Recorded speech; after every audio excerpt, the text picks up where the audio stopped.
کہ کسی شکاری نے کوئی جال لگایا اور اس کے اندر اتفاق سے ایک کبوتر اور ایک کوا دونوں پھنس گئے. کبوتر جو ہے اس نے رونا شروع کر دیا، کوے نے بھی رونا شروع کر دیا. کبوتر نے کہا یار میں ایک حلال پرندہ ہوں، ابھی شکاری آئے گا، مجھے پکڑے گا، نکالے گا، ذبح کرے گا، کھا جائے گا، تو کوا ہے، تو حرام جانور ہے، تو کیوں روتا؟ تو کوے نے روتے ہوئے کہا کہ تجھے معلوم نہیں ہے کہ یہ جو جال ہے یہ ایک ملا نے لگایا ہے، اور اس ملا کا کوئی پتہ نہیں ہے کہ ابھی فتویٰ دے دے کہ کوا حلال ہے اور وہ مجھے بھی ذبح کر کے کھا جائے گا، مجھے خوف ہے کہ وہ مجھے کھا جائے گا. تو یہ جو ملاؤں کی قسم ہے وہ ایسی ہی ہے. ٹھیک ہے قدیر شاہ جی، مولا میرے کائنات علی علیہ الصلوۃ والسلام مدد، جیتے رہیں آپ، سلامت رہیں. یہ جس روایت کا آپ تذکرہ کر رہے ہیں نادر عباس، یہ روایت جو ہے یہ سرکار بقیت اللہ فی العالمین اجل اللہ تعالیٰ فرج و شریف، یعنی ہمارے زمانے کے جو امام ہیں ان کی ایک توقی کہتے ہیں ہاتھ سے لکھے ہوئے خط کو، جو مختلف لوگ سوال کیا کرتے تھے زمانہ غیبت صغریٰ کے اندر، جس کے زمانے میں سرکار کے 4 وکیل یا سفیر موجود تھے، اور جن کو آج کا اصولی اور دراصل بے اصول ملا جو ہے وہ نائب کہتا ہے کہ نوابین اربع ہیں، 4 نائب ہیں امام کے، حتیٰ کہ معصوم کا نائب غیر معصوم نہیں ہو سکتا، وکیل ہو سکتا ہے، سفیر ہو سکتا ہے. سلطان مولا محمد مصطفیٰ صلی اللہ علیہ وآلہ وسلم خاتم النبیین نے اپنی حیات طیبہ ظاہرہ میں اپنے بہت سے اصحاب کو سفیر بنا کے خط لکھ کے مختلف ملکوں میں بھیجا. تو کیا ان کو ہم نائب تسلیم کریں گے کہ وہ رسول اللہ صلی اللہ علیہ وآلہ وسلم کے نائب تھے؟ جی نہیں، ایسا نہیں ہے. معصوم کا نائب جو ہے وہ غیر معصوم نہیں ہو سکتا کسی بھی صورت میں، سفیر ہو سکتا ہے، وکیل ہو سکتا ہے. تو وہ جو وکلائے اربع ہیں جن کو بے اصولی جو ہے وہ نوابین اربع کہتے ہیں، اس زمانے غیبت صغریٰ کے اندر مولا تربیت فرما رہے تھے اپنے شیعوں کی. اب وہ تربیت کیا فرما رہے ہیں، ذرا توجہ کیجئے گا میری اس بات کے اوپر. تربیت یہ فرما رہے ہیں کہ دیکھو یہ میں نے خود مقرر کیا ہے، یہ میرا وکیل ہے تمہارے درمیان، چاہے یہ سمری ہے، چاہے یہ عمری ہے، جو بھی ہے، یہ میں نے خود مقرر کیا ہے، اس کے پاس میری مہر شدہ تصدیق شدہ اجازہ موجود ہے کہ میں نے اس کو مقرر کیا. اس کے باوجود جب تم اپنا کوئی مسئلہ اس کے پاس لے کے آؤ گے تو یہ اپنے پاس سے جواب نہیں دے سکتا، یہ تمہیں فتویٰ نہیں دے سکتا. بابا شاہ زیدی اور سید امین فخری مولا میرے کائنات علی علیہ الصلوۃ والسلام مدد، آپ زمانہ غیبت کبریٰ میں جو 4 وکلا ہیں امام کے، ان کے حالات زندگی دیکھیے. یہ جو توقیع مبارک ہے، جو خط ہیں امام کے، یہ کیوں ہیں؟ اس لیے کہ امام جو ہیں وہ یہ تربیت دے رہے تھے اپنے ماننے والوں کو، اپنے شیعوں کو یہ بتا رہے تھے کہ جن کو میں نے خود اپنا وکیل اور اپنا سفیر بنایا ہے، ان کے پاس بھی یہ اختیار نہیں ہے کہ تم اپنا کوئی مسئلہ ان کے پاس لے کے آؤ تو یہ تمہیں کوئی فتویٰ دے دیں، بلکہ تم اپنے مسئلے ان کے سامنے پیش کرو گے تو یہ اپنے مسائل جو ہیں جو تم ان کو دو گے یہ میری پاس بھیجیں گے، اور میں ان کا خط لکھ کے جواب دوں گا، وہ تمہارے اوپر حجت ہوگا، ان کا فتویٰ تمہارے اوپر حجت نہیں ہوگا. تنویر عباس مولا میرے کائنات علی علیہ الصلوۃ والسلام مدد، مخدوم سید صادقین موسوی صاحب یا علی علیہ الصلوۃ والسلام مدد، جی جیتے رہیں آپ. جی آپ نے اللہ یاری صاحب کے ساتھ میری گفتگو دیکھی ہے، اور میرا خیال ہے کہ میں واحد بندہ تھا کہ جس کے ساتھ اللہ یاری صاحب نے انتہائی مہذب انداز میں گفتگو کی، نہ میں نے کوئی بدتمیزی کی، نہ انہوں نے کی، اور نہ ہی انہوں نے میرا کوئی مذاق اڑایا، بلکہ جو اللہ یاری صاحب کے سامنے میں نے اپنے دلائل رکھے انہوں نے باقاعدہ نوٹ فرمائے، اس کو اوپن کیا، کھولا، دیکھا. تو یہ الحمدللہ یہ مولا کی کرم نوازی ہے. ہاں ان دلائل کو انہوں نے کیسے چٹکیوں میں اڑایا وہ ایک علیحدہ بات ہے، ظاہر ہے مناظر ہے، اتنے بڑی جگہ پہ بیٹھے ہوئے ہیں. علی نقوی مولانا امیر کائنات علی علیہ الصلوۃ والسلام مدد، عقیل کھوکھر صاحب مولانا امیر کائنات علی علیہ الصلوۃ والسلام مدد. سید دارین مہدی جی، ایڈوکیٹ عاطف بھاٹیا وعلیکم السلام، اور دارین مہدی مولانا امیر کائنات علی علیہ الصلوۃ والسلام مدد. میں عرض کر رہا تھا کہ زمانہ غیبت صغریٰ میں مولا بقیت اللہ فی العالمین اجل اللہ تعالیٰ فرج و شریف تربیت کیسے کر رہے ہیں اپنی شیعوں کی، کہ اس زمانے کے جو شیعہ ہیں ظاہر ہے وہ سارے چھپتے پھرتے تھے، زمانہ اس قسم کا تھا، تقیہ کا دور تھا. اس کے باوجود جو نائب جن کو یہ اصولین دراصل بے اصولی جو کہتے ہیں، یہ ان کے پاس وہ اپنے مسائل لے کے جاتے تھے، وہ امام کی خدمت میں بھیجتے تھے، امام خط سے جواب لکھ کے دیتے تھے. تو امام بتا رہے تھے کہ دیکھو جن کو میں نے اپنا وکیل اور سفیر بنایا ہے، یہ بھی تمہیں اپنے پاس سے فتویٰ نہیں دے سکتے، یہ مجھ سے پوچھیں گے، جو میں لکھ کے دوں گا یہ وہی تمہیں بتائیں گے. ٹھیک ہے. تو یہ تربیت تھی. اسی میں ایک توقیع ہے سرکار امام زمانہ علیہ السلام کی اسحاق بن یعقوب کے سوالات، بہار الانوار کی جلد نمبر 12 جو اردو کی ہے، اس کے اندر یہ پوری کی پوری توقیع موجود ہے، خط موجود ہے، جو سوال کیے گئے اور ان کے جو جوابات ہیں وہ ایز اٹ از موجود ہے. بہار الانوار جلد نمبر 12، اس کے اندر صفحہ نمبر میرا خیال ہے 772 ہے، 772 نمبر صفحہ ہے اگر میں غلطی نہیں کر رہا. 12 جلد نمبر 12 میں اس میں یہ جملہ ملتا ہے. اب سرکار نے لکھا کیا ہے؟ سرکار فرماتے ہیں وَأَمَّا الْحَوَادِثِ الْوَاقِعَةِ، یہ جو تمہارے زمانے میں اگر کوئی حوادث واقعہ آ جائیں، یعنی کوئی ایسے مسائل درپیش آ جائیں جن کا تمہیں پتہ نہ ہو کہ تمہیں کیا کرنا ہے، فَرْجَعُوا فِيهَا إِلَىٰ رَوَاتِ حَدِيثِنَا، تو تمہیں رجوع کرنا، تقلید نہیں کرنی، اطاعت نہیں کرنی، بیعت نہیں کرنی، رجوع کرنا ہے. اب رجوع کرنا کیا ہوتا ہے؟ یہ جو منافق ملا ہے یہ کیا کرتا ہے؟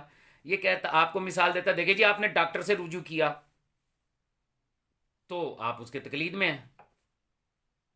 وکیل الغروی نے کہا کہ اگر آپ کیا کہتے ہیں اس کو، کھانا کھاتے ہیں اور آپ کی بیگم صاحبہ، وکیل الغروی کا بیان موجود ہے کہ اگر آپ کھانا کھاتے ہیں اور آپ کی بیگم صاحبہ کھانا پکاتی ہیں تو کھانا کھانے میں آپ اپنی بیگم کے مقلد ہیں. اچھا انہوں نے کہہ تو دیا غربی نے، لیکن انہوں نے یہ نہ سوچا کہ جناب پھر خامنائی صاحب جو آپ کے ولی الامر اور امام ہیں اس وقت کے، وہ بھی تو مقلد ہو گئے، بال کٹانے میں نائی کے مقلد ہو گئے، کپڑے سلوانے میں درزی کے مقلد ہو گئے، کھانا کھانے میں اپنی زوجہ محترمہ کے مقلد ہو گئے. تو اس طرح تو وہ خود مقلد ہے بہت سارے لوگوں کے، دوائی لینے کے لیے ڈاکٹر کے مقلد ہو گئے، گھر بنوانے کے لیے آرکیٹیکٹ کے مقلد ہو گئے، گاڑی ٹھیک کروانے کے لیے مکینک کے مقلد ہو گئے، جوتے ٹھیک کروانے کے لیے موچی کے مقلد ہو گئے، گھر کا گٹر کھلوانے کے لیے اس کے مقلد ہو گئے جو گٹر کی صفائی کرتا. اگر یہ معیار ہے، یہ معیار نہیں ہے، یہ دھوکہ ہے. یہ جو کہا جاتا ہے نا، آپ اس طریقے سے جو بندہ بھی کسی کی بات مانے گا وہ اس کا مقلد ہو جائے گا. تو یہ جس موبائل فون کے ذریعے میں آپ سے بات کر رہا ہوں، یقیناً آپ کے ہاتھ میں بھی موبائل ہے، تو جس نے یہ موبائل بنایا کیا وہ مسلمان ہے؟ جس نے ایجاد کیا وہ مسلمان ہے؟ نہیں ہے. اچھا، اس نے اس موبائل کے ساتھ جو آپ کو پیکنگ ملتی ہے اس کے اندر ایک چھوٹی سی بکلیٹ ہوتی ہے جس کے اندر اس موبائل کے سارے فنکشنز کا تعارف لکھا ہوا ہوتا ہے.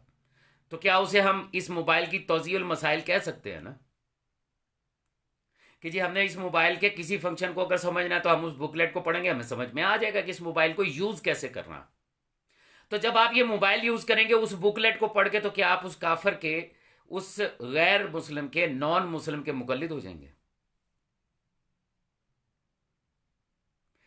آپ گاڑیاں استعمال کرتے ہیں، آپ کی 90% چیزیں جو آپ کے گھر میں استعمال ہوتی ہیں وہ نان مسلمز نے بنائی ہوئی ہیں.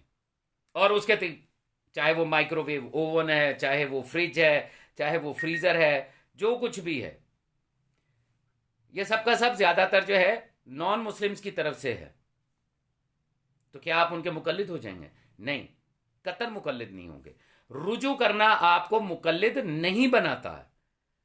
رجوع کرنے کا مطلب یہ ہے کہ آپ نے رجوع کیا، اس نے آپ کو کوئی بات بتائی، اس نے آپ کو کوئی آپ کے مسئلے کا حل بتایا، ڈاکٹر کے پاس گئے، اس نے آپ کو میڈیسن لکھ کے دے دی، تو آپ اس کے مقلد نہیں ہیں، بلکہ آپ نے اس سے ایک رجوع کیا. اس نے آپ کو مثال، چلے ڈاکٹر کی مثال لے لیں، آپ کو یہی مثالیں عام طور پہ دی جاتی ہیں.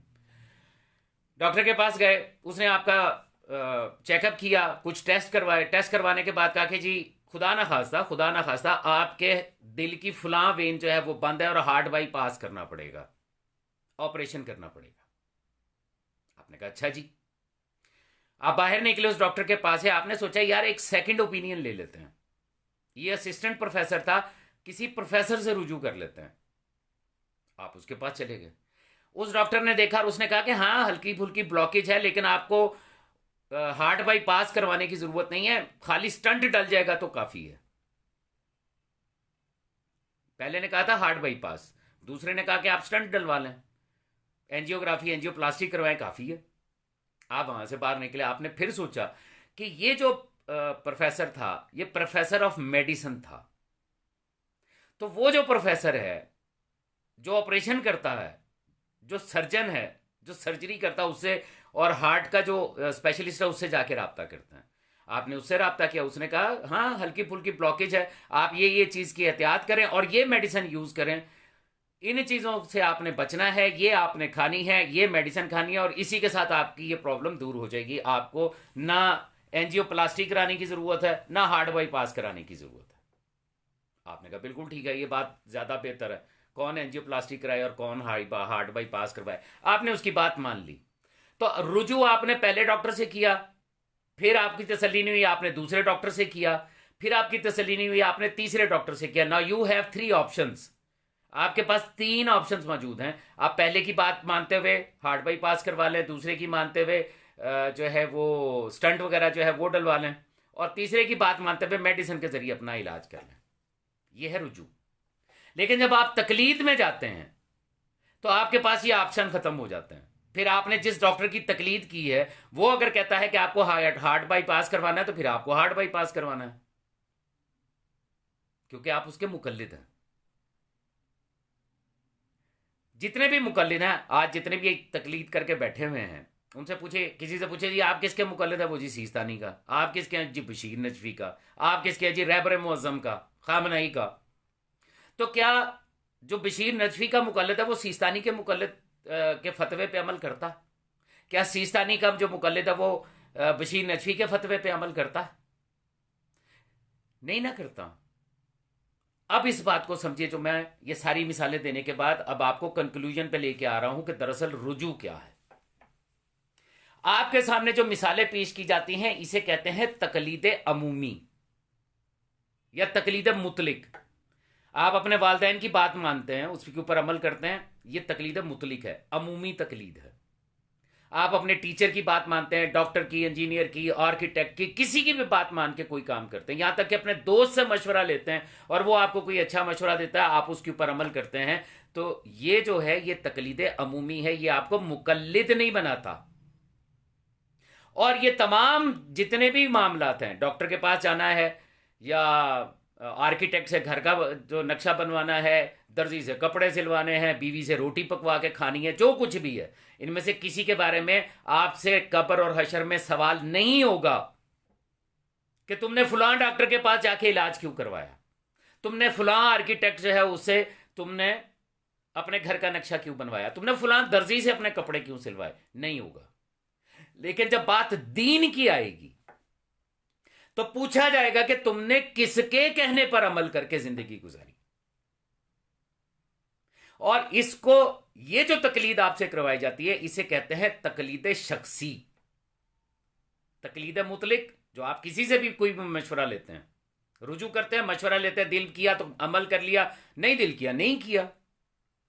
لیکن جب آپ تقلید شخصی کرتے ہیں جسے آپ مرج تقلید دین میں کہتے ہیں، تو پھر اس کے فتوے کے اوپر آپ عمل کرتے ہیں، اور باقی تمام جو مجتہدین انہی کے جیسے ہیں. مطلب 60-70 سال سے وہ مدرسے میں، وہ بھی تو خمس اور زکوٰۃ اور صدقے کی روٹیاں ہی کھا رہے ہیں نا. وہ کون سا باہر نکل کے محنت مزدوری کر کے کما کے روٹی کھاتے ہیں؟ جیسے آپ کا مرج تقلید کھا رہا ہے ویسے وہ اس نے بھی کھائی ہیں. جیسے آپ کے مرج تقلید نے 40-50 سال کتابیں چاٹی ہیں اس نے بھی چاٹی ہیں. مطلب سیستانی نے اگر چاٹی ہیں صدقے زکوٰۃ کے اوپر پل کے، تو بشیر نجوی نے بھی تو یہی کیا نا بھائی. لیکن جو مقلد ہے وہ کہتا ہے کہ میں جس کا مقلد ہوں، جو میرا مرج تقلید ہے، میں اس کی بات پہ، اس کے فتوے پہ عمل کروں گا. پھر اس کی سب سے بڑی جو منافقانہ جو روش ہے وہ کیا ہے؟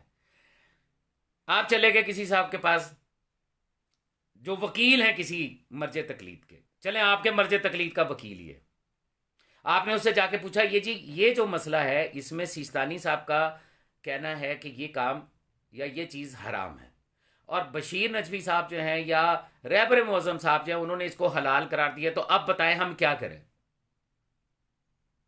تو وہ جواب پتہ کیا دیتے ہیں؟ وہ کہتے ہیں اپنے مرج تقلید کے فتوے پہ عمل کریں، آپ کے لیے یہی کافی ہے. یعنی ایک حلال کہہ رہا ہے، دوسرا حرام کہہ رہا ہے، اور حلال و حرام کا معاملہ ہوتے ہوئے بھی آپ کو جواب ملتا ہے آپ اپنے مرج تقلید کے فتوے پہ عمل کریں، بس آپ کے لیے وہی کافی. تو جو حکم ہے، جو اس توقیہ مبارک میں جملہ ہے، وہ ہے فرجعو، رجوع کرنا ہے۔ پھر اگلی بات، فرجعو فیہا، تو اس میں تم رجوع کرو، الا روات حدیثنا، اس شخص کے ساتھ جو ہماری حدیث کو روایت کرے۔ امام نے جو حکم دیا وہ یہ دیا کہ تم اس شخص سے رجوع کرو جو تمہارے سوال کے جواب میں ہماری حدیث کو بیان کرے اور بتائے کہ تمہیں یہ بتائے کہ تمہارے امام نے تمہارے بارے میں کیا کہا ہے، کہ تمہیں اس مسئلے میں کیا کرنا ہے۔ صاف لفظ یہی ہے، فرجعوا فیہا الی روات حدیثنا، ہماری حدیث کے راویوں سے رجوع کرنا ہے۔ آپ کے پاس جتنی بھی توضیحات المسائل مارکیٹ میں اویلیبل ہیں اٹھا لیں، کسی ایک مسئلے کے جواب میں بھی آپ کو ایک حدیث نہیں ملے گی۔ اگر ہے تو مجھے دکھائیے، میں حاضر۔ سیستانی کی، بشیر نجفی کی، رہبر معظم خامنئی کی، یا جتنے بھی مرج تقلید ہیں ان کی توضیحات المسائل اٹھا لیجئے، جتنے بھی سوال ہوں گے ان کے جواب میں کسی ایک بھی حدیث کا تذکرہ نہیں ہوگا سوائے اس توضیح المسائل کے پہلے صفحے کے اوپر لکھے ہوئے دو حدیثوں کے۔ ایک یہی حدیث جس کے بارے میں بات کر رہا ہوں، اور ایک تفسیر امام حسن عسکری جو ہے اس میں سے ایک حدیث لی گئی ہے کہ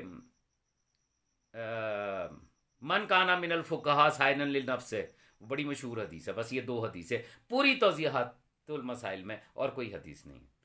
امام نے آپ کو حکم دیا ہے کہ اس سے رجوع کرنا ہے جو ہماری حدیث بیان کرے۔ اب جو امام کی حدیث بیان کرے گا اور آپ اس حدیث پہ عمل کریں گے تو آپ بتانے والے کے مقلد نہیں ہوں گے، کیونکہ آپ عمل کریں گے امام کی حدیث پر، امام کے فرمان پر، امام کے حکم کے اوپر۔ جب آپ امام کے حکم کے اوپر عمل کریں گے تو پھر آپ امام کی اطاعت میں ہوں گے، نہ کہ بتانے والے کی تقلید میں ہوں گے۔ اب جوہلا کی جماعت جو ہے وہ یہی کہتی ہے بھی آپ جو کچھ بیان کریں، جو آپ کی بات مانیں گے وہ آپ کے بھی مقلد ہوں گے۔ لا حول ولا قوت الا باللہ العلی العظیم۔ اپنی عقل کو ہاتھ مارو، پڑھے لکھے ہونے کے باوجود جاہلوں والی بات کرتے ہو۔ بھئی تمہارا باپ کہیں چلا گیا اور جانے سے پہلے وہ تمہاری والدہ گرامی کو کچھ باتیں کان میں بتا گیا کہ میرے جانے کے بعد میرے بچوں کو یہ بتانا کہ اگر یہ کام ہو تو ایسے کرنا ہے، اگر وہ کام ہو تو ویسے کرنا ہے۔ آپ کو پیچھے سے معاملہ درپیش آ گیا، آپ نے کہا ہم کیا کریں؟ آپ نے اپنی والدہ گرامی سے بات کی، والدہ گرامی نے کہا تمہارا باپ جاتے ہوئے یہ بتا گیا تھا کہ وہ جو فلانی زمین کا ہمارا تنازع ہے، اگر یہ معاملہ پیش آ جائے تو ایسے کرنا ہے۔ آپ نے کہا ٹھیک ہے۔ جب آپ نے اس کے اوپر عمل کیا تو اب آپ اپنی والدہ گرامی کے مقلد ہوئے، یا آپ نے اپنے باپ کی کئی بھی بات کے اوپر، والد گرامی کی کئی بھی بات کے اوپر عمل کر کے اپنے باپ کی اطاعت کی؟ کیا کیا آپ نے؟ جو آپ کو حدیث بتاتا ہے، جو آپ کو فرمان معصوم بتاتا ہے، وہ اپنی تقلید نہیں کرواتا۔ ہی از جسٹ اے میسنجر، وہ صرف ایک میسنجر ہے۔ دیکھیے میں آپ کے ساتھ اس وقت گفتگو کر رہا ہوں، بات کر رہا ہوں، ٹھیک ہے؟ آپ مجھے دیکھ بھی رہے ہیں، مجھے سن بھی رہے ہیں، اور یہ گفتگو جو ہو رہی ہے یہ ہو رہی ہے موبائل کے ذریعے، اس موبائل کے ذریعے یا اس موبائل کے ذریعے، مثال دے رہا ہوں۔ اب میں آپ سے کئی سو میل دور بیٹھا ہوں، جہاں آپ کہیں ہیں کئی سو میل دور ہوگا یا کچھ ہوگا، کچھ نہ کچھ فاصلہ ہے، اور میں ایک کمرے کے اندر بیٹھا ہوں، آپ سے حجاب میں ہوں۔ یہ موبائل جو ہے یہ آپ کے اور میرے درمیان جو ہے یہ ایک رابطے کا وسیلہ بنا۔ آپ سن اس موبائل سے رہے ہیں، دیکھ اس موبائل سے رہے ہیں، لیکن آپ سن بھی مجھے رہے ہیں، دیکھ بھی مجھے رہے ہیں، تو آپ اس کی تقلید میں ہوں گے، یا جو میں بات کر رہا ہوں آپ اس کے اوپر عمل کریں گے؟ کیا کریں گے آپ؟ کیا آپ کا موبائل فون سے میری کہی ہوئی بات کو سننا آپ کو موبائل کا مقلد بنا دے گا؟ نہیں بنائے گا۔ اسی لیے امام علیہ الصلوۃ والسلام نے یہ حکم فرمایا وَأَمَّا الْحَوَادِثُ الْوَاقِعَةُ فَارْجِعُوا فِيهَا إِلَىٰ رَوَاتِ حَدِيثِنَا، جب تمہیں کوئی بھی مسئلہ پیش آئے گا اپنے زمانے کے اندر تو ان سے رابطہ کرو جو ہماری، کیونکہ ہماری سے مراد سلطان مولا محمد مصطفیٰ صلی اللہ علیہ وآلہ وسلم خاتم النبیین سے لے کے سرکار حجت قائم اجل اللہ تعالیٰ فرجہ شریف تک، ان کے جتنے بھی فرامین ہماری کتب احادیث کے اندر موجود ہیں ان سے رجوع کرنا ہمیں۔ آج کہتے ہیں جی آج تو راوی حدیث ہے نہیں۔ اچھا منافقت دیکھیے، ایک طرف کہتے ہیں آج تو کوئی راوی حدیث نہیں ہے، اور دوسری طرف ان کا دعویٰ کیا ہے؟ یہ جو روات حدیث ہے اس سے مراد مجتہد ہے. ایک طرف کہہ رہے ہیں کوئی راوی حدیث نہیں ہے، دوسری طرف کہہ رہے ہیں کہ مجتہد جو ہے دراصل یہی راوی حدیث ہے نا کمال کی بات. انسان اگر اپنی عقل کو استعمال کرے، تھوڑا سوچے، غور کرے، تفکر کرے، تدبر کرے، تو اسے سمجھ میں آ جاتا ہے کہ اس کو کیسے دھوکہ دیا جا رہا ہے. اچھا، پھر سب سے اہم بات یہ ہے، کیا امام نہیں جانتے تھے کہ یہ جو میرے اصحاب ہیں جو راوی حدیث کہلاتے ہیں، اور آج بھی ہماری کتابوں میں ان کو روات حدیث کہا جاتا ہے، یہ 50 سال بعد، 60 سال بعد، 70 100 سال بعد، حد 150 سال بعد یہ سارے ختم ہو جائیں گے. ان میں سے کوئی نہیں رہے گا، زندہ کوئی نہیں رہے گا. تو پھر امام جو یہ حکم دے رہے ہیں کہ فرجعوا فیہا الی روات حدیثنا، تو اس کا معنی کیا ہوا؟ کیونکہ راوی تو اسے کہتے ہیں کہ جو اپنے کانوں سے خود سنے کہ مولا کیا فرما رہے ہیں اور پھر اس کو آگے بیان کرے، وہ ہے راوی حدیث.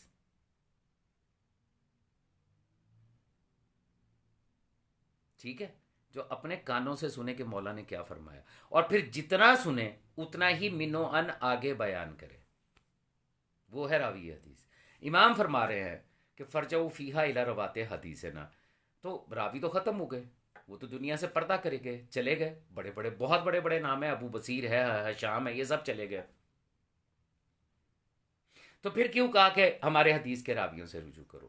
اس لیے کہا کہ تم کسی بھی دور میں ہو، کسی بھی زمانے میں ہو، جیسے قرآن تمہارے پاس موجود ہے ویسے ہمارے فرامین تمہارے پاس موجود ہیں.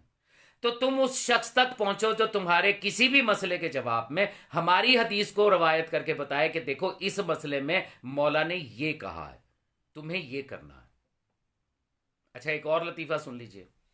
میں نے تقی ہاشمی سے بھی یہ سوال کیا تھا، شہباز نقوی سے بھی یہ سوال کیا تھا، جب میری اس کی آمنے سامنے گفتگو ہو رہی تھی، لائیو یہاں پہ اس پیج کے اوپر موجود ہے. محمد عمران مولانا امیر کائنات علی علیہ الصلوۃ والسلام مدد، علی بخاری مولانا امیر کائنات علی علیہ الصلوۃ والسلام مدد. عبد حیدر کہہ رہے ہیں تقلید کے میں نے اپنے آپ کو، یعنی اپنے آپ کو اسلامی اعمال کے لیے سلنڈر حوالے کر دیا. ہاں ایسا ہی ہے، آپ جب کسی کے مقلد بنتے ہیں تو آپ اپنے آپ کو سرنڈر کر دیتے ہیں اس شخص کے سامنے کہ جس کو آپ نے اپنا مرجع تقلید مانا. اب جو وہ کہے گا وہی آپ کا. اچھا، یہ ایک بات ذہن میں رکھیے گا، there is no difference between تقلید اینڈ مریدی. There is no difference between مقلد اینڈ مرید. تقلید کرنے والا جو ہے وہ اپنے مرجع تقلید کی بیعت کرتا ہے. لوگ غلط فہمی کا شکار ہیں کہ ہم نے اپنے مرجع تقلید کی بیعت نہیں کی. بیعت کرتے ہیں جب آپ، کیونکہ اصولین میں یہ طریقہ کار ہے کہ جی آپ نے فلاں مرجع تقلید کی تقلید کرنی ہے تو نیت کریں. نیت کیا کریں؟ نیت کرتا ہوں فلاں مرجع تقلید کی قربتاً اللہ. یہ آپ کی نیت، آپ کی بیعت ہے کہ اب میں اس کے علاوہ کسی کی بات نہیں مانوں گا، دین میں اس کے کہنے کے اوپر چلوں گا. یہی بیعت ہے. اور جو پیر صاحبان اپنی بیعت کرواتے ہیں وہ بھی یہی کرواتے ہیں کہ آج کے بعد تو میرے علاوہ کسی اور کی بات نہیں مانے گا. تو دیر از نو ڈفرنس بٹوین مقلد اینڈ مرید، دونوں ایک جیسے ہیں. اور کمال کی بات یہ ہے کہ دونوں کو، ان کے ایک کو پیر صاحب نے اور ایک کو مرجع تقلید صاحب نے یہ گارنٹی دے رکھی ہے کہ تو یقیناً جنت میں جائے گا اگر تو ہماری پیروی کرے گا. اور اگر انہیں پیر صاحب سے اور انہیں مرجع تقلید صاحب سے پوچھ لیا جائے کہ جناب آپ کو یقین ہے کہ آپ جنت میں جائیں گے، تو وہ کہیں گے یہ تو اللہ کا کام ہے، یہ تو اللہ بہتر جانتا ہے. او بھائی، جو اپنی جنت کی گارنٹی نہیں رکھتا وہ تمہاری جنت کی گارنٹی کیسے دے رہا ہے؟ جو مرجع تقلید اپنی 40 50 سالہ ریاضت کے باوجود اپنی نماز کی قبولیت کی گارنٹی نہیں رکھتا کہ ہاں میں نے جو نماز پڑھی ہے یہ قبول ہو گئی،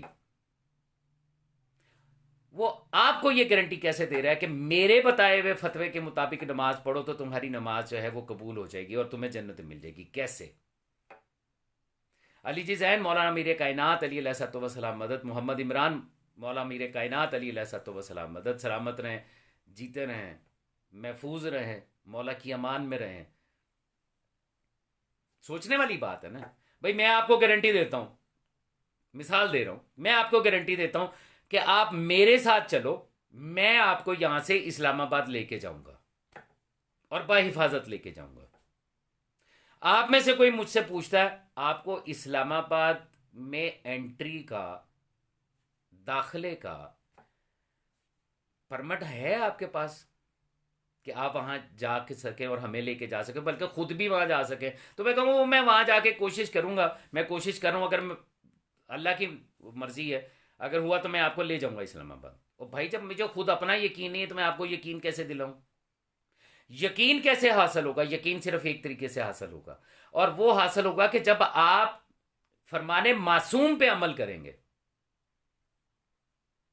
کیونکہ معصوم جو کچھ بیان کریں گے وہ 100% گارنٹی رکھتا ہے کہ وہ ہی صحیح ہے اور وہی اللہ عز و جل چاہتا ہے۔ جب آپ اس پہ عمل کریں گے تو جنت تو 100% ہے۔ اب یہ جو جنت کے پراپرٹی ڈیلر جگہ جگہ بیٹھے ہوئے ہیں، لوگوں کو کہتے پھرتے ہیں کہ جی فلاں جو ہے وہ جہنمی ہو گیا، فلاں دائرہ اسلام سے خارج ہو گیا، فلاں یہ ہو گیا، فلاں وہ ہو گیا۔ بھائی تو اپنا پتہ تو کر،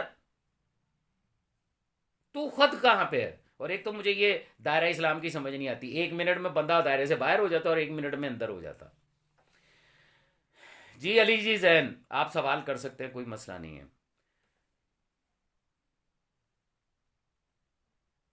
عبد حیدر جیتے رہے جی آپ، اور آداب حسین، السلام علیکم یا ابا عبداللہ الحسین، اللہم اجل ولی کل فرج۔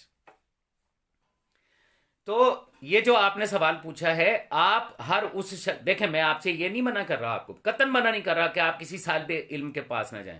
آپ ان مراجع تقلید کے پاس بھی جانا چاہتے ہیں ضرور جائیں، انہی سے جا کے پوچھیں، لیکن صرف ایک عادت کو اپنی کو تبدیل کر دیں۔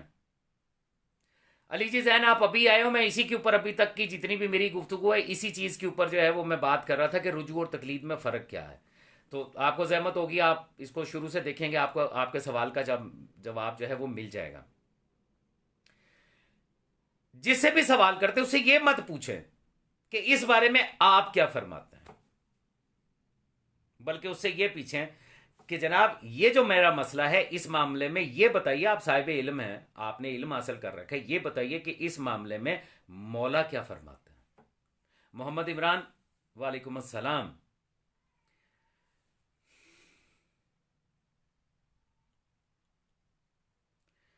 ہادی زیدی صاحب پوچھ رہے ہیں سید جل جلالہ معصوم کے ساتھ لگانا کیسا ہے؟ کیا یہ شرک اور نصیریت؟ لا حول ولا قوت الا باللہ العلی العظیم۔ دیکھیں میں آپ کو ایک بات بتاؤں، اس بات کو بڑی توجہ کے ساتھ سنیے گا۔ میرا خیال ہے کہ میں وہ واحد بندہ ہوں جو اس بات پہ مسلسل اعتراض کرتا ہے اور یہ کہتا ہے، یہ ایک رواج ہے نا، ہمارے ہاں رواج چلتے ہیں، فیشن چلتے ہیں، مختلف چیزوں کے فیشن ہوتے ہیں۔ ایک یہ فیشن چل پڑا ہے جل جلالہ کا، یہ فیشن ہے۔ اس بات میں قطعاً کوئی شک نہیں ہے، کوئی شک ہے ہی نہیں کہ اللہ عز و جل نے پورے قرآن حکیم میں خود کو اپنے لیے، اپنی ذات کے لیے اللہ عز و جل نے جل جلالہ کا لفظ استعمال کیا ہو یا جلالت اپنے لیے استعمال کی ہو۔ چیلنج ہے، قرآن حکیم اٹھائیے پڑھ لیجئے، مجھے وہ بتائیے کہ جہاں پہ اللہ عز و جل نے کہا ہو کہ میں اللہ عز و جل جلالت اور کرامت کا مالک ہوں۔ آپ کو قرآن حکیم میں جو ملے گا وہ یہ ملے گا، سورہ رحمان میں دونوں آیتیں ہیں، ایک میں کہا گیا کہ کل من علیہا فان ویبقی وجہ ربک ذو الجلال والاکرام، تمہارے رب کا جو وجہ ہے، جو چہرہ ہے، وہ جلالت اور کرامت والا ہے۔ اور ایک جگہ پہ آپ کو آیت ملے گی تبارک اسم، اس کا جو اسم ہے وہ جلالت اور کرامت والا ہے۔ اللہ عز و جل نے پورے قرآن حکیم میں خود کو جلالت اور کرامت کا مالک قرار نہیں دیا۔ تو جو چہرہ ہے اس کا، جو وجہ ہے، وجہ چہرے کو کہتے ہیں، چہرے کا مطلب اس جیسا چہرہ نہیں، یا مولا میر کائنات علیہ السلام کا چہرہ نہیں ہے۔ اس بات کو سمجھیے، یہ میں بار بار یہ بات سمجھاتا ہوں، اس بات کو سمجھیے گا۔ ہمارے ہاں اور ملا جو ہے ہر چیز کو تجسیم میں، اس کا جسم بنانے میں بڑا ماہر ہے۔ عام کانسیپٹ یہ ہے کہ مولا میر کائنات وجہ اللہ ہے، یعنی مولا علی کا چہرہ جو ہے وہ اللہ کا چہرہ ہے، مولا امیر کائنات لسان اللہ ہیں، تو مولا امیر کائنات علیہ الصلوۃ والسلام کی جو اس دنیا میں ظاہراً جو لسان اقدس ہے، دراصل وہ اللہ کی زبان ہے۔ مولا امیر کائنات عین اللہ ہے، تو مولا امیر کائنات کی جو ظاہری اس دنیا کے اندر عین مبارک ہے، دراصل وہ عین اللہ ہے۔ غلط، یہ کنسیپٹ نہیں ہے، یہ تجسیم ہے، آپ نے جسم میں لے آئے اللہ عز و جل کو۔ جب آپ مولا امیر کائنات علیہ الصلوۃ والسلام کو وجہ اللہ کہتے ہیں تو اس کا مطلب ہے کہ پوری کی پوری ذات سرکار امیر کائنات علیہ الصلوۃ والسلام یہ وجہ اللہ ہے۔ جب آپ عین اللہ کہتے ہیں تو پورے کے پورا وجود امیر کائنات علی ابن ابی طالب علیہ الصلوۃ والسلام یہ عین اللہ ہے، پورے کا پورا وجود، نہ کہ ان کی آنکھ۔ جب آپ ید اللہ کہتے ہیں تو پورے کا پورا وجود امیر کائنات علیہ الصلوۃ والسلام جو ہے وہ ید اللہ ہے، وہ اللہ کا ہاتھ ہے۔ تو وہ لوگ جو آج جل جلالہ کہہ رہے ہیں، ان کے پاس دلیل کیا ہے؟ آپ نے کبھی غور کیا؟ میری بہت سارے لوگوں سے اس کے اوپر بحث ہوئی، میں نے کہا آپ کے پاس دلیل کیا ہے کہ آپ اس کو جل جلالہ کہتے ہیں؟ انہوں نے کہا اس لیے کہ آپ دیکھیں نا، آدم کو بنانے والا بھی علیہ السلام، سلمان محمدی بھی علیہ السلام، یہ کیا بات ہوئی؟ آدم بھی علیہ السلام اور بنانے والا بھی علیہ السلام، تو یہ تو فلسفہ ہے، یہ تو آپ فلسفے اور منطق کے تحت گفتگو کر رہے ہیں۔ دلیل کیا ہے آپ کے پاس؟ کیا مولانا امیر کائنات علیہ الصلوۃ والسلام سے لے کے سرکار حجت سرکار بقیت اللہ فی العالمین جل اللہ تعالیٰ فرج و شریف تک، یا اس پورے خانوادہ اہل بیت میں کسی نے اپنے نام کے ساتھ کسی دوسرے کا تذکرہ کرتے ہوئے جل جلالہ استعمال کیا؟ نہیں کیا۔ کیا آپ نے وہ حدیث سن رکھی ہے کہ مولا یہ فرماتے ہیں کہ تم ہر بات میں یوں کہا کرو کہ میری ہر بات میں وہی بات ہے جو محمد و آل محمد علیہ الصلوۃ والسلام نے بیان کی ہے، چاہے وہ مجھ تک پہنچی یا نہ پہنچی، چاہے میں جانتا ہوں یا نہیں جانتا۔ جب امام یہ فرما رہے ہیں کہ تم اپنے پاس سے کوئی بات نہ کہو، بلکہ یہی کہو کہ میری بات وہی ہے جو مولا نے فرما دی ہے، چاہے مجھ تک پہنچی یا نہیں پہنچی، چاہے میں جانتا ہوں یا نہیں جانتا، تو جب معصوم نے اپنے لیے یہ لفظ استعمال نہیں کیا تو آپ کیوں کرتے ہیں؟ سوچنے والی بات ہے۔ لا ریب لا شک فی کہ یہی جل جلالہ ہوں، لیکن چونکہ انہوں نے اس کو اپنے لیے استعمال نہیں کیا بلکہ اپنے رب کا تعارف کرواتے ہوئے اس سے جل جلالہ کہا ہے، تو پھر نہیں کہنا چاہیے۔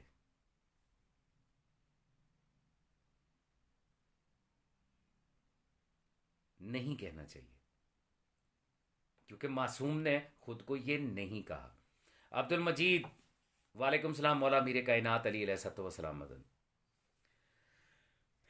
آپ کو سمجھ آ گئی میرے بھائی؟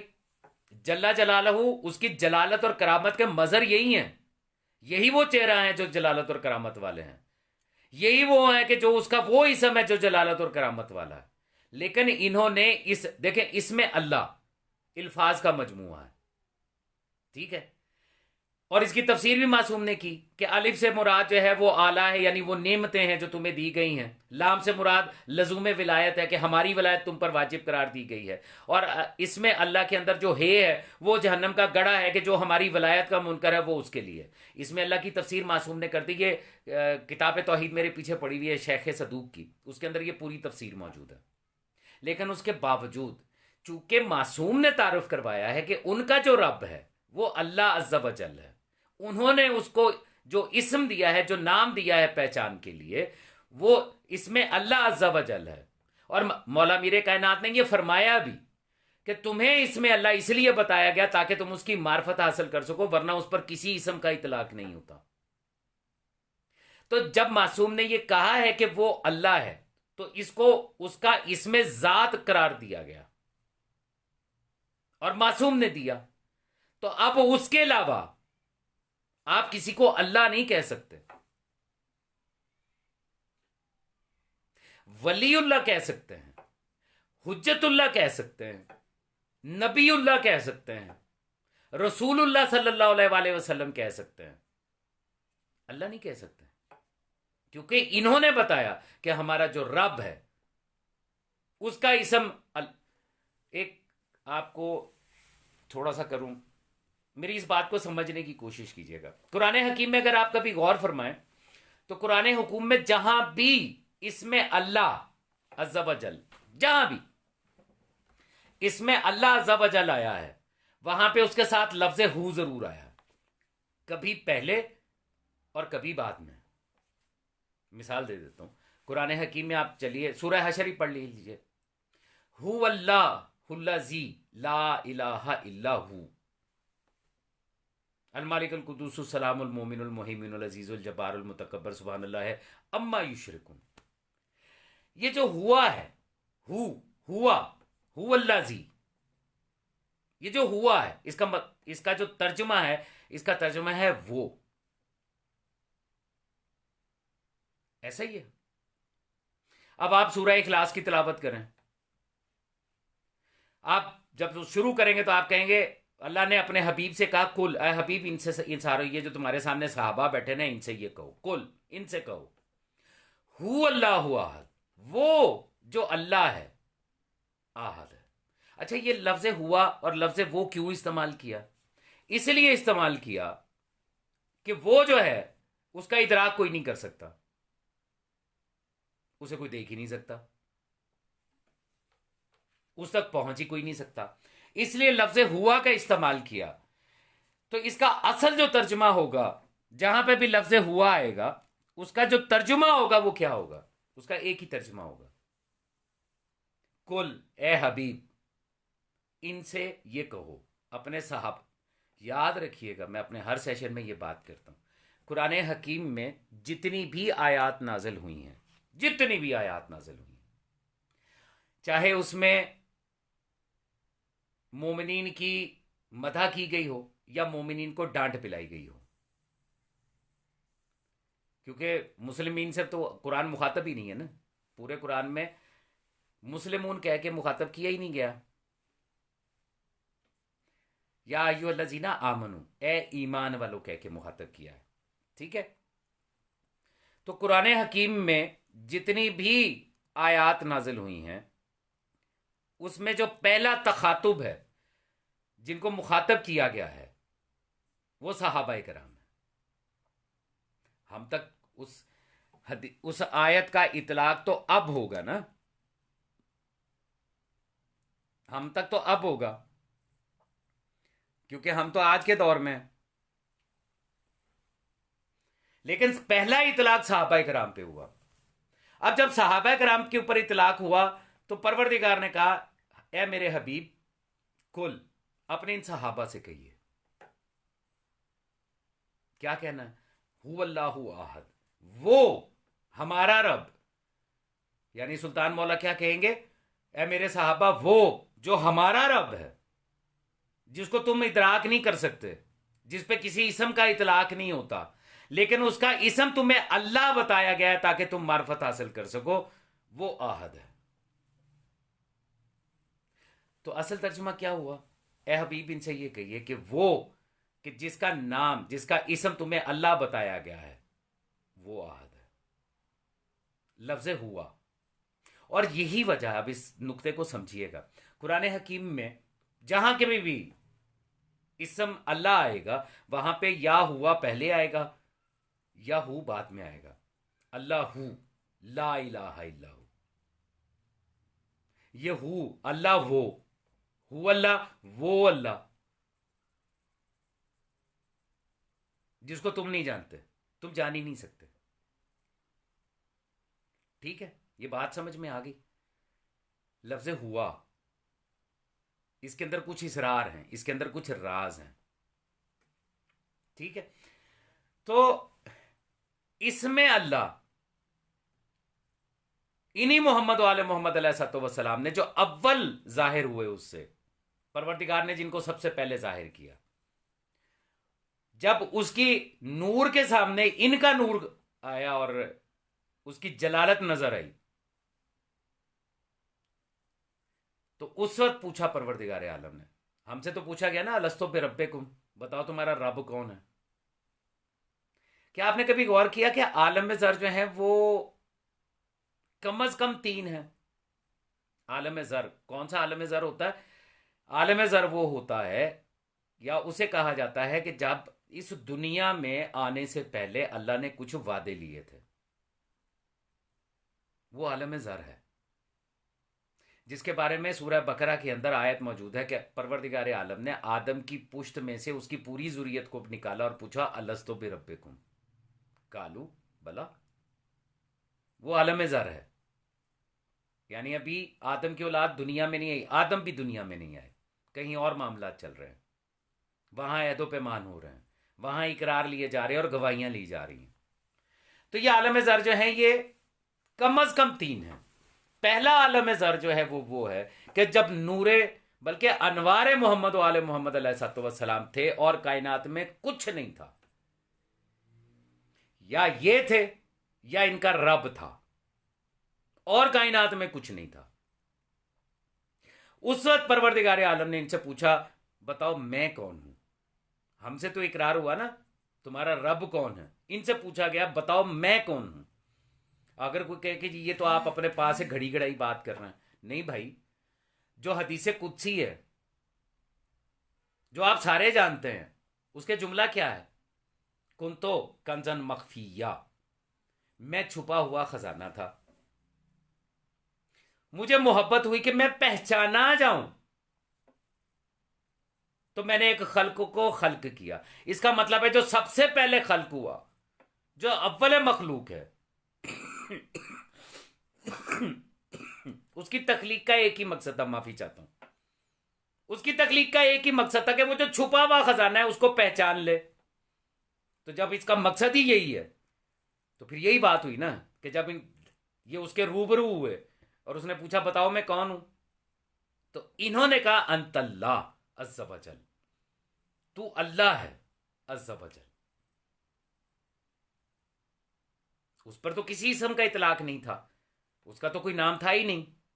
اس سے پہلے اللہ اسم سے پہلے پروردگار عالم نے رب محمد و آل محمد علیہ الصلوۃ والسلام نے اپنے لیے جو اسم جو ہے وہ پسند فرمایا تھا وہ تھا علی العظیم، پھر پسند فرمایا علی الاعلی، اور پھر جب انہوں نے کہا کہ تو اللہ ہے عز و جل، تو اللہ نے کہا کہ مجھے یہ نام بہت پسند آیا، اب تم مخلوق میں میرا تعارف اسی اسم کے ساتھ کروانا، اللہ، الف لام لام ہے۔ جو لوگ علم حروف کے ساتھ تھوڑا سا شغف رکھتے ہیں اور علم جفر کے ساتھ جن کا تھوڑا بہت تعلق ہے، وہ یہ بات یقیناً جانتے ہوں گے کہ یہ اسم اللہ ایک ایسی چیز ہے کہ اس میں ٹوٹل 3 حروف استعمال ہوئے، الف لام اور ہا۔ ہا وہ چونکہ اس کو فنا نہیں ہے، وہ ہے کہ جو حی بھی ہے اور قیوم بھی ہے، اس کو فنا نہیں ہے، تو اس کے اس اسم کو بھی فنا نہیں ہے۔ یہ جو اسم معصوم نے دیا نا، محمد و آل محمد علیہ الصلوۃ والسلام نے کہا انت اللہ، تو اللہ ہے عز و جل، تو انہوں نے اسم بھی اللہ عز و جل کو وہ دیا کہ جس کو فنا نہیں ہے۔ آپ حیران ہو؟ نہیں حیران نہ ہو، میں آپ کو دکھاتا ہوں، بتاتا ہوں، ابھی ثابت کرتا ہوں آپ کے سامنے۔ پورا اسم ہے الف لام لام ہے، اللہ عز و جل، اس کا الف ہٹا دیں پیچھے بچے گا للہ، اس کا مطلب بھی وہی ہے۔ اچھا آپ نے لام ہٹا دیا، ایک لام ہٹا دیا، پیچھے بچا لہو، اس کا مطلب بھی وہی ہے۔ آپ نے دوسرا لام بھی ہٹا دیا، پیچھے صرف ہو ہا بچا، جب آپ اس کو ہو کہیں گے تب بھی وہی ہے، اس کے اسم کو بھی فنا نہیں ہے، چاہے ایک حرف باقی۔ اب کبھی غور کیجئے گا، آپ کلمہ پڑھتے ہیں بسم اللہ الرحمن الرحیم، لا الہ الا اللہ عز و جل، اس کے اندر ٹوٹل 3 حروف استعمال ہوئے ہیں، الف لام اور ہا، چوتھا کوئی حرف نہیں ہے اس کے اندر، الف لام اور ہا۔ اس میں اللہ کے اندر بھی یہی 3 حروف، لا الہ الا اللہ، اس کے اندر بھی یہی 3 حروف ہے جو پلٹ پلٹ کے آ رہے ہیں، چوتھا کوئی حروف نہیں ہے، حرف ہے ہی نہیں اس کے اندر۔ اور سرکار امام علی رضا بادشاہ علیہ السلام جب نیشا پور جا رہے ہیں تو وہاں پہ لوگوں نے منت کی، سماجت کی کہ مولا کچھ فرما دیں، تو سرکار امام علی رضا بادشاہ علیہ السلام نے فرمایا لا الہ الا اللہ حسنی فمن دخل حسنی امن من عذابی بشروطها وانا من شروطها۔ سرکار نے فرمایا لا الہ الا اللہ یہ کلا ہے، جو بھی اس میں داخل ہو گیا وہ عذاب سے بچ گیا، لیکن اس کی کچھ شرائط ہیں، وَأَنَا مِن شُرُوطِهَا، میں علی ابن موسیٰ رضا علیہ السلام ان شرطوں میں سے ایک شرط ہوں۔ یعنی لا الہ الا اللہ کی ٹوٹل شرطیں جو ہیں وہ سرکار امام علی ابن موسیٰ رضا بادشاہ علیہ السلام جیسی ہیں، ایک شرط وہ ہے تو باقی بھی ویسے ہی ہوں گی۔ میں نے ہمیشہ کہا ہے اور آپ بھی یقیناً جانتے ہیں، کلام الامام امام الکلام ہوتا ہے۔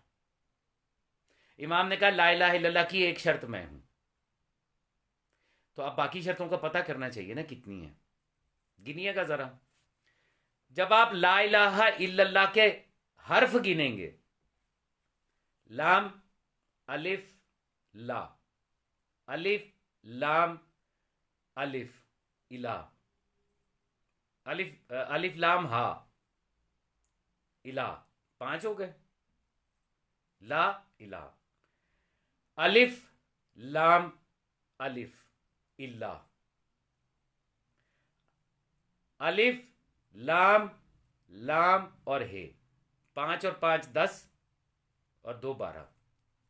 یعنی امام علی ابن موسیٰ رضا علیہ السلام نے بتا دیا کہ لا الہ الا اللہ اگر کلا ہے تو اس کی شرائط ہیں، اور اس کی ایک شرط میں ہوں، اور میرے ہی جیسے 11 اور ہیں، اور وہ 12 شرطیں کون ہیں؟ ہمارے امام ائمہ علیہ السلام۔ پھر یہ جو الف لام ہے جو اس میں اللہ کے اندر ہے، اس کو سمجھیے گا کہ اس کی کچھ معجزات ہیں، کچھ کرامات ہیں الف لام کی۔ اگر یہ کسی حرف کے کسی شے کے پہلے آ جائے اسے خاص کر دیتا۔ الکتاب، ہر کتاب نہ رہی، اب وہ ہو گئی خاص کتاب، ذالک الکتاب، الکتاب خاص کتاب ہوگی۔ القرآن مطلب خاص قرآن۔ الانسان، سورہ زلزال میں آپ پڑھتے ہیں نا، وقال الانسان ما لہا، جب زمین ہلنے لگے گی تو آیت یہ کہتی ہے سورہ زلزال میں کہ پروردگار کہہ رہا ہے کہ ایک انسان جو ہے وہ زمین کو مخاطب کر کے کہے گا ما لہا، کیا ہو گیا تجھے؟ ہر انسان نہیں، الانسان، یعنی الف لام جب شروع میں آ جائے تو جس چیز کے جس حرف کے شروع میں آئے گا اس کو خاص کر دے گا، عام نہیں رہے گا، ٹھیک ہے؟ اور یہ جو ملائکہ ہیں، جتنے بھی ملائکہ ہیں، ان کے ساتھ جو چیز، جو حرف ان کو فرشتہ بناتے ہیں وہ ہیں ایل، یعنی الف اور لام کے ساتھ درمیان میں حمزہ ہے، میکا ایل الف اور لام، جبرا ایل الف اور لام۔ سوچئے کہ جب معصومین علیہ السلام نے اس کو مخاطب کر کے کہا کہ تو اللہ عز و جل ہے، تو انہوں نے کائنات کی کون کون سی چیز جو ہے وہ اس اسم کے اختیار میں دے دی، بند کر دی۔ تو روا ہے، مناسب ہے کہ اسے ہی جل جلالہ کہا جائے۔ دیکھیے گا، یہ میری بات یاد رکھیے گا، قرآن حکیم کہہ رہا ہے یب کا وجہ رب کا ذوالجلال والاکرام، ذوالجلال 2 جلالوں والا اور کرامت والا، ذوالجلال والاکرام 2 جلالوں والا۔ اگر آپ معصومین کے ساتھ یہ لگائیں گے، ہر معصوم کے ساتھ جل جلالہ کہنا شروع کریں گے، تو پھر ان کے دو جلال کون سے ہیں؟ وہ دو جلال کون سے ہیں جن کی وجہ سے ان کو آپ ذوالجلال یا جل جلالہ کہہ رہے ہیں؟ اس کو تو کہہ سکتے ہیں کہ اس کے دو جلال ہیں اور دونوں آنے والے ہیں انشاءاللہ تعالی، جو اس کی جلالت کے مظہر ہیں۔ تو معصومین علیہ الصلوۃ والسلام کے ساتھ جل جلالہ کہنا نہیں چاہیے، اگرچہ یہ ہے، یہی اس کی جلالت اور کرامت والا چہرہ ہے، لیکن چونکہ جل جلالہ پہچان مقرر کر دی معصوم نے اپنے رب کی کہ یہ اس کے لیے آج ہم یہ مجتہدین کے ساتھ جو لڑتے ہیں جھگڑتے ہیں، ان کے ساتھ جو ہمارا مقدمہ ہے وہ کیا ہے کہ جی آپ نے اپنے نام کے ساتھ آیت اللہ العظمیٰ کیوں لکھ دیا؟ یہ تو یا علی سرکار ہے، یہ تو معصومین علیہ الصلوۃ والسلام کا لقب ہے، آپ کیوں لکھ رہے ہیں آیت اللہ العظمیٰ؟ آپ اپنے آپ کو مفتی اعظم لکھیں نا۔ تو جب ہم ایک مجتہد سے، ایک مرجع تقلید سے اس بات پہ جھگڑے کہ آیت اللہ العظمیٰ جو ہے یہ تو معصومین کا لقب ہے، تو کیا معصوم آپ سے یہ نہیں پوچھیں گے کہ ہم نے تو جل جلالہ اپنے رب کے لیے مخصوص کیا تھا، تم نے ہمارے بارے میں کیسے استعمال کر دیا؟ جس کام سے آپ اصولین سے جھگڑ رہے ہیں وہ کام آپ خود کیسے کر رہے ہیں؟ اور سب سے بڑی بات، مطلب عجیب و غریب فلسفہ ہے کہ جی آدم کو بنانے والا بھی علیہ السلام اور آدم بھی علیہ السلام، تو پھر قرآن حکیم میں سے کچھ سلام ہے وہ نکال دو۔ اللہ عز و جل نے انہی کو مخاطب کرتے ہوئے کہا سلام علی آل یاسین، اللہ تو سلام بھیج رہا، سلام قول من رب الرحیم، ان کے رب رحیم کی طرف سے ان پر سلام۔ سورہ واقعہ میں پڑھیے، جنت کے جو لوگ ہوں گے ان کے لیے جو وہاں پر جو کلام ہوگا وہ کیا ہوگا؟ الا قیلن سلامن سلاما۔ یہ جو آپ ایک دوسرے کو السلام علیکم وغیرہ کہتے ہیں نا، دراصل یہ بھی یا علی مدد ہے، کیونکہ سلامتی ہے ہی یا علی سرکار کے اسم کے اندر، کیونکہ یہ اسم یا علی سرکار کا اپنا نہیں ہے، یہ ان کے رب نے اپنا اسم ان کو دیا ہے، اور صرف اسم نہیں دیا، اس اسم کے ساتھ جتنی بھی طاقتیں تھیں، جتنے بھی اقتدار ہیں اس اسم کے اندر، وہ سب کے سب مولا میر کائنات علیہ الصلوۃ والسلام کو اللہ عز و جل نے عطا فرمائے ہیں اس کے، لیکن اس نے اپنے اسم کے ساتھ۔ دیکھیے میں ایک آپ کو چھوٹی سی مثال دوں، کسی صاحب نے پوچھا تھا ولایت تکوینیہ کے بارے میں، تو اس کے اوپر بھی کبھی گفتگو کریں گے کل یا پرسوں کے سیشن میں، میں کوشش کروں گا کہ روز نہ سی تو ایک دن چھوڑ کے ایک دن آپ کے ساتھ کسی اس طرح کے کسی ایک سوال کے اوپر تفصیلی گفتگو ہو جائے۔ اللہ عز و جل، آپ ایک شخص ہے، ٹھیک ہے، اس کا آپ نے تعارف کروایا کہ یہ ہے جی ڈاکٹر فلاں صاحب، جب آپ نے لفظ ڈاکٹر استعمال کیا تو وہ اب صرف نام نہیں ہے، بلکہ ڈاکٹر کا لفظ بتاتا ہے کہ یہ بندہ میڈیکل سائنس کے اندر اس درجے پہ پہنچ گیا ہے کہ جہاں پر اب یہ لوگوں کا علاج کر سکتا ہے، اسی لیے اس کو ڈاکٹر کہتے ہیں۔ تو جس چیز کا اطلاق ہم عمومی طور پہ اپنے اوپر کر رہے ہیں، اسی چیز کے مطابق اللہ عز و جل نے مولانا امیر کائنات امیر ممکنات علی ابن ابی طالب علیہ الصلوۃ والسلام کو اپنا اسم عطا کیا جو کہ علی ہے۔ میں نے آپ کو بتایا کہ پہلا اسم جو اللہ عز و جل نے اپنے لیے پسند فرمایا تھا وہ علی العظیم ہے، کچھ روایات میں علی الاعلیٰ بھی ہے، لیکن مولا امیر کائنات علیہ الصلوۃ والسلام کو کہا کہ یہ علی ہے، یہ میں اپنا اسم دے رہا ہوں۔ اچھا، سلطان مولا محمد مصطفیٰ صلی اللہ علیہ وآلہ وسلم یا دیگر ائمہ معصومین علیہ الصلوۃ والسلام میں سے کسی کو اپنا اسم نہیں دیا، یا علی سرکار کو اپنا اسم دیا، تو کیا صرف اسم دیا؟ نہیں، اس اسم علی کے تحت جتنی چیزوں کا اقتدار تھا وہ سب کا سب اسی اسم کے ساتھ مولا میر کائنات کو دے دیا گیا۔ بس یہ ذہن میں رکھیے گا کہ یہ جو کچھ بھی عطا کیا گیا ہے یہ پروردگار عالم نے، رب محمد و آل محمد علیہ الصلوۃ والسلام نے مولا میر کائنات کو خود عطا فرمایا، اللہ نے دیا، عطا اس کی ہے، ملکیت اس کی ہے، ٹھیک ہے۔ اب اگلی بات سنیے گا، ایک صاحب ہیں وہ پولیس میں بھرتی ہو گئے اور ایس ایچ او لگ گئے کسی پولیس اسٹیشن میں. قانون یہ بتاتا ہے کہ اصل جو اختیار ہے وہ آئی جی پولیس کا ہے، لیکن جو محرر بھی بیٹھا ہوا ہے تھانے میں، وہ جو اختیار استعمال کر رہا ہے وہ آئی جی پنجاب کی طرف سے دیا گیا وہ اختیار ہے جو قانون نے اس کو دیا. تو کیا اب ہر معاملہ جو ہے جو اپنے تھانے کو سنبھالتے ہوئے ایس ایچ او کرتا ہے یا محرر کرتا ہے یا کوئی کانسٹیبل کرتا ہے وہ آئی جی سے پوچھ کے کرتا ہے؟ یا جو اختیارات اس کو دیے گئے ہیں اس کے مطابق وہ ایس ایچ او اپنا تھانہ چلاتا کیا کرتا؟ کیا ہر مرتبہ جا کے پوچھے گا آئی جی صاحب سے وہ جناب ایک سائل آیا میرے پاس اس کی بھینس چوری ہو گئی ہے تو مجھے بتائیے کیا مجھے تفتیش کی اجازت ہے میں پرچہ درج کر لوں؟ یا مقدمہ درج کر کے تفتیش شروع کر دے گا کیونکہ اختیار اس کو پہلے سے دیا گیا ہوا. تو یقیناً آپ یہی کہیں گے کہ وہ اپنا کام کرے گا کیونکہ اس کو اختیار دے دیا گیا ہے بحیثیت ایس ایچ او. تو ایس ایچ او کے لیے یہ چیز تسلیم کرنے والے پتہ نہیں اس بات سے کیوں گھبراتے ہیں کہ اللہ عز و جل نے جو محمد و آل محمد علیہ الصلوۃ والسلام کو اختیارات عطا فرما دیے ہیں اور ساتھ قرآن میں یہ کہہ دیا وما تشاؤون الا ان یشاء اللہ وما ینطق عن الہوی ان ہوا الا وحی یوحی. معصوم نے کہا نانو مشیت اللہ و نانو ارادت اللہ.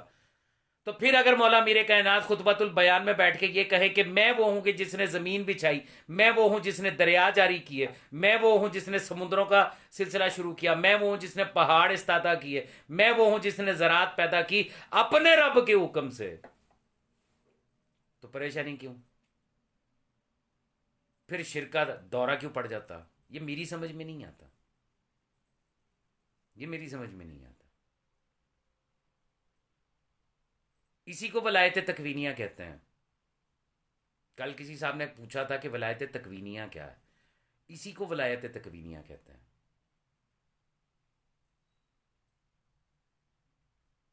ہیڈ ماسٹر صاحب اپنے اسکول کے کسی ٹیچر کو اختیار دے دیتے ہیں کہ آپ نے بچوں کو پی ٹی کروانی ہے، تو وہ بار بار جا کے اب ہیڈ ماسٹر سے نہیں پوچھے گا کہ پی ٹی میں یہ والی ایکسرسائز کرا لوں یا پی ٹی میں وہ والی ایکسرسائز کروا لوں. نہیں، ہیڈ ماسٹر نے کہا تجھے اختیار حاصل ہے، اب میں نے تجھے اختیار دے دیا، اب تو جا اور بچوں کو پی ٹی کرا، ایکسرسائز کروا، سپورٹس کروا. یہاں مان لیں گے. اچھا پھر اس سے بھی بڑی بات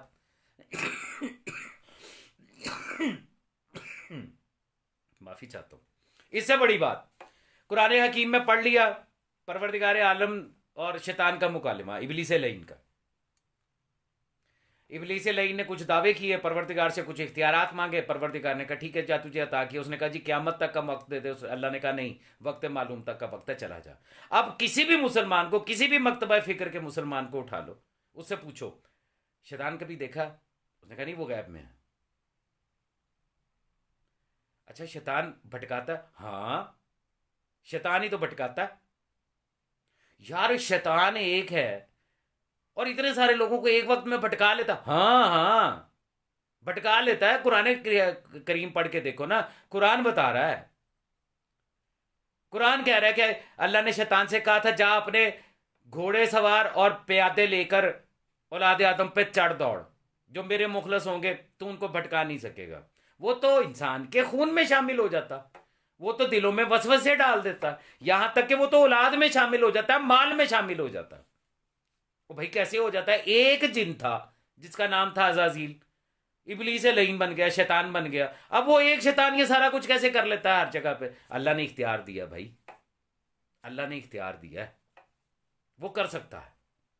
ابلیس لعین کے لیے مان لیں گے کہ اللہ نے اختیار دیا ہے، ایک وقت میں کروڑوں انسانوں کو بھٹکا بھی سکتا ہے، ان کے قلوب میں وسوسے بھی ڈال سکتا ہے، ان کو جہنم کی طرف کھینچ کے لے جا بھی سکتا ہے.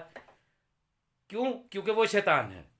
لیکن جو رحمان کا نمائندہ ہے، جو حجت خدا ہے، اس کے لیے نہیں مانیں گے کہ وہ ایک ہی وقت میں کروڑوں انسانوں کے قلوب کے اندر ہدایت ڈال سکتا ہے. شیطان کا مان لیں گے کہ وہ دلوں کے اندر وسوسے ڈالتا ہے، لیکن جو حجت خدا ہے اس کے لیے تسلیم نہیں کریں گے کہ وہ جو اللہ کا نمائندہ اللہ کی طرف سے حجت رکھتا ہے اور اللہ ہی کی طرف سے اختیارات رکھتا ہے، وہ ہدایت بھی کر سکتا ہے، وہ القاء بھی کر سکتا ہے، چاہے سامنے ہے یا نہیں ہے. یہ نہیں مانیں گے. شیطان کے لیے مان لیں گے شیطان نے فلاں کام بھی کر دیا فلاں کام بھی کر دیا، مولا علی کے لیے نہیں مانیں گے کہ اللہ نے ان کو جو اختیارات دیے ان کے تحت اگر خطبۃ البیان میں انہوں نے کچھ جملے ارشاد فرمائے ہیں تو برحق ہیں بھائی، امام ہوتا ہی وہ ہے۔ میرے یوٹیوب چینل کے اوپر ایک نشست چل رہی ہے اور یہاں پہ میں اس کے وہ لگاتا بھی ہوں پوسٹ، جس کی 37 نشستیں ہو چکی ہیں، اور میں اس میں یہی بتا رہا ہوں کہ امام کیا ہوتا ہے اور امام کے اختیارات کیا ہوتے ہیں۔ لیکن کیا کریں، ہماری قوم بڑی مزیدار قوم ہے، جہاں مسالہ ہو نا، جس کام کے اندر مسالہ، چیزے بازی، شغل میلہ، وہاں پہ 6 6 گھنٹے، 5 5 گھنٹے بیٹھے رہیں گے، دیکھتے رہیں گے، کیوں؟ اور شوگر لگا ہوا ہے، یار بڑا مزہ آ رہا ہے، اوئے اس نے اس کو یہ کہہ دیا، اوئے اس نے اس کو وہ کہہ دیا۔ جہاں پر معصوم کے حق کی بات ہوگی، ان کے فضائل کی بات ہوگی، وہاں پہ 15 منٹ دیکھنے نہیں یار، مزہ نہیں آ رہا ہے، وہ نہیں دیکھیں گے۔ ہاں، جہاں پہ مناظرے چل رہے ہیں، جہاں پہ مباحثے چل رہے ہیں، ایک اس کو اور وہ دوسرا اس کو یوں کہہ رہا ہے، وہ کہہ رہا ہے، اور یہ ٹھیک کہہ رہا ہے، یہ غلط کہہ رہا ہے، وہاں پہ وقت لگا دیں گے۔ یہ ہماری قوم کا مزاج ہے۔ تو کوشش کریں کہ وہ جو میں نے ایک سلسلہ رکھا ہوا ہے یوٹیوب کے اوپر، معرفت امام العصر اجل اللہ تعالیٰ فرج و شریف، اس کو دیکھیں۔ یہ جو باتیں میں آپ کے سامنے ابھی یہاں پہ بیان کر رہا ہوں، یہ بہت کم ہے ان باتوں سے جو میں نے وہاں پر بیان کی ہیں، بتایا ہے کہ امام کیا ہوتا، اور امام کی ہی زبان سے بتایا ہے کہ امام کیا ہوتا۔ جب آپ اس طرف جائیں گے تو پھر انشاءاللہ آپ کو حیرت نہیں ہوگی، شک پیدا نہیں ہوگا، گھبراہٹ نہیں ہوگی، آپ کو کسی سے پوچھنا نہیں پڑے گا کیا ایسا ہو سکتا ہے، کیا امام ایسا کر سکتے ہیں، کیونکہ آپ کو پتا ہوگا کہ امام کہتے کس کو ہیں، امام کے اختیارات کیا ہیں۔ ولایت تکوینیہ مجھے جیسوں سے پوچھنے کی ضرورت نہیں پیش آئے گی، بلکہ آپ کا قلب گواہی دے گا کہ ہاں، امام ہوتا ہی وہ ہے جو ولایت تکوینیہ کا مالک ہو۔ اللہ نے اس کو ولایت، صرف ولایت، اچھا عجیب و غریب اصطلاح ہیں، ولایت تکوینیہ، ولایت تشریعی، بھائی جو مظہر اللہ ہے، جس کو اللہ نے اب مخلوق میں اپنا مظہر قرار دیا ہے، چہرہ قرار دیا ہے، اپنا ہاتھ قرار دیا ہے، اپنا نفس قرار دیا ہے، تو پھر جو کوئی بھی ولایت ہے وہ اس کے پاس موجود ہے۔ صرف ایک فرق ہے، اور وہ یہ کہ وہ معبود ہے، یہ عابد ہے، اس کے علاوہ اور کوئی فرق نہیں۔ اللہ نے اپنی تمام صفات کو انہی کے ذریعے اپنی مخلوق میں ظاہر فرمایا، انہی کے ذریعے، جن کو محمد و آل محمد علیہ الصلوۃ والسلام کہتے ہیں۔ آپ نے بہت اچھی جو ہے یہ حدیث جو ہے مانی الاخبار سے شیئر کیے، جی اللہ آپ کو سلامت رکھے، مولا آپ کو زندگی دے، اور بے شک یہی بات ہے، یہی حکم بھی ہے کہ امام علی رضا علیہ السلام نے فرمایا خدا اس بندے پر رحم کرے جس نے ہمارے مقصد کو زندہ کیا۔ تو پوچھا گیا کہ وہ تمہارے معاملات کو کیسے زندہ کرے گا؟ فرمایا وہ ہمارے علوم سیکھتا ہے اور لوگوں کو سناتا ہے، اگر لوگوں کو ہماری باتوں کی خوبیاں معلوم ہو جائیں تو وہ ہماری پیروی کرتے ہیں۔ سید طیب عباس رضا وعلیکم السلام، مولانا میر کائنات علی علیہ الصلوۃ والسلام مدد۔ اب تک کی جو گفتگو ہوئی اس میں جو حدیث تقلید جس کو بیان کیا جاتا ہے کہ وہ عمل حوادث الواقعہ فرجو فیہا الی روات حدیث ہے نا، اس میں نے آپ کے سامنے اس کا مفہوم واضح کیا کہ ایک تو اس میں رجوع ہے، اور دوسرا جو حدیث بیان کرے اس کے ساتھ آپ نے رجوع کرنا ہے، نہ کہ کسی مجتہد کا فتویٰ لے کے اس کی تقلید کرنی ہے۔ وہ بڑی تفصیلی بحث ہے جو ابتدا میں کی۔ دوسرے نمبر کے اوپر ولایت تکوینیہ کے عنوان کے ساتھ، اور کیا معصومین علیہ الصلوۃ والسلام کو جل جلالہ کہا جا سکتا ہے یا کہنا چاہیے، یہ دو سوال ہے۔ ایک سوال ہے کہ کہا جا سکتا ہے تو اس کا جواب ہے کہ ہاں کہا جا سکتا ہے، دوسرا سوال ہے کہنا چاہیے تو اس کا جواب ہے کہ نہیں کہنا چاہیے۔ ٹھیک ہے، اس فرق کو سمجھیے گا۔ لوگوں کی اکثریت جو کام کر رہی ہو تو وہ اس لیے نہیں اختیار کر لینا چاہیے کہ اکثر لوگ یہ کام کر رہے ہیں، اللہ عز و جل نے ہمارے اوپر اور معصومین علیہ الصلوۃ والسلام نے جیسے نماز، روزہ، حج اور زکوٰۃ کو فرض کیا، وہاں دو چیزیں اور فرض کی ہیں. ایک، اپنے زمانے کے امام کی معرفت. نمبر دو، علم، تحصیل علم، علم حاصل کرو. اور یاد رکھیے گا کہ اللہ عز و جل نے جو چیز ہم پہ فرض کی ہے اس کے بارے میں وہ سوال ضرور کرے گا. روز محشر پوچھا جائے گا کیا تم نے اپنے زمانے کی امام کی معرفت حاصل کی تھی. روز محشر پوچھا جائے گا کہ تمہیں علم حاصل کرنے کا حکم دیا تھا، کون سا علم بھلا؟ Medical science, engineering, computer sciences, biology, anatomy, یہ والے؟ نہیں، دین کا علم. اور دین کا علم حاصل کرنے کا مطلب یہ نہیں ہے کہ جتنی کتابیں ہیں ساری پڑھی ہوئی ہوں، جتنی حدیثیں ہیں ساری پڑھی ہوئی ہوں تو تبھی ہم علم حاصل کریں گے. غلط. جو آپ کو یہ کہتے ہیں وہ بکواس کرتے ہیں. آپ کے پاس جتنا علم دین کا آئے گا، جتنی آپ کوشش کر کے، جہاں تک آپ کوشش کر کے جتنا علم حاصل کریں گے، آپ سے حساب بھی اسی کے مطابق لیا جائے گا. یہ بھی فرمان معصوم ہے. آیت اللہ العظمیٰ بننا ضروری نہیں ہے. اگر آپ ملا یسر الفقیق کی کتاب 2 جلدوں میں یا 4 جلدیں جو آج کل 2 جلدوں میں ملتی ہیں، اگر آپ وہ 4 جلدیں پڑھ کے اور احکامات حاصل کر لیتے ہیں، کیونکہ اس کے اندر حدیثوں کے اندر یہی تو کام ہے نا، جو فروعات جاننے کے لیے آپ توضیح المسائل اٹھاتے ہیں، وہ سارے اسی کے اندر تو موجود ہیں. اگر رسول کافی لے لیتے ہیں، اگر آپ یہ وسائل الشیعہ جو ہے وہ لے لیتے ہیں اور اس میں سے حدیثیں پڑھ لیتے ہیں، تو جتنا آپ اس میں سے سیکھیں گے، اس کے مطابق زندگی گزاریں گے، تو آپ سے سوال بھی اتنا ہی ہوگا. آپ سے یہ نہیں پوچھا جائے گا کہ تم نے حدیث کی فلاں کتاب پڑھی، تم نے بہار الانوار کی 110 جلدیں جو ہیں وہ تم نے پڑھی تھیں. نہیں پوچھا جائے گا. مولا امیر کائنات کا بڑا واضح حکم موجود ہے 18 نمبر خطبے کے اندر. آپ نے فرمایا کہ اللہ نے کچھ چیزیں تم پر فرض کی ہیں، ان کی اطاعت کرو. کچھ چیزوں سے منع کیا ہے، اس سے رک جاؤ. اس سے زیادہ تمہیں کسی چیز کا مکلف نہیں کیا گیا. اللہ نے دین کو ادھورا نہیں چھوڑا، تکمیل کی ہے. خطبہ نمبر 18 کا ایک ایک جملہ بڑی توجہ کے ساتھ پڑھیں، ذرا اس کو سوچیں. آپ کو ملا یہ کہہ کے پھٹکا دیتا اور یہ تو اس زمانے کے جو مفتی تھے، جو ناسبی تھے، ان کے بارے میں مولا علی کا یہ فرمان ہے. نہیں، معصوم کا ہر فرمان قرآن کی آیت کی طرح ہے جس کا اطلاق قیامت تک ہونا ہے. اگر قرآن کی آیت یہ کہہ رہی ہے یا ایھا الذین آمنوا لا ترفعوا اصواتکم فوق صوت النبی، تو یہ آیت صرف اس دور میں نہیں ہے جب سلطان مولا محمد مصطفیٰ صلی اللہ علیہ وآلہ وسلم خاتم النبیین ظاہراً موجود تھے. یہ صرف اس وقت تک کے لیے نہیں ہے. کسی غلط فہمی میں مت رہیے گا. نبی کی آواز سے آواز بلند کرنے کا مطلب کیا ہے کہ جو نبی فرما رہے ہیں صلی اللہ علیہ وآلہ وسلم، آپ اس سے بڑھ کر اپنے پاس سے کوئی بات کہتے ہیں تو یہ ہوگا تقدم. قرآن کہہ رہا ہے، سورہ حجرات میں کہہ رہا ہے یا ایھا الذین آمنوا لا تقدموا بین یدی اللہ ورسول، اللہ اور اس کے رسول سے آگے نہ بڑھنا. تو اس کا مطلب کیا ہوا؟ کیا اس دور میں جب رسول اللہ سلطان مولا محمد مصطفیٰ صلی اللہ علیہ وآلہ وسلم خاتم النبیین ظاہراً موجود تھے، اس وقت ان سے آگے نہیں بڑھنا؟ اور یہ کیا آگے نہ بڑھنا فزیکلی آگے بڑھنے سے مراد ہے؟ اس سے نہیں، یہ قیامت تک کے لیے ہے.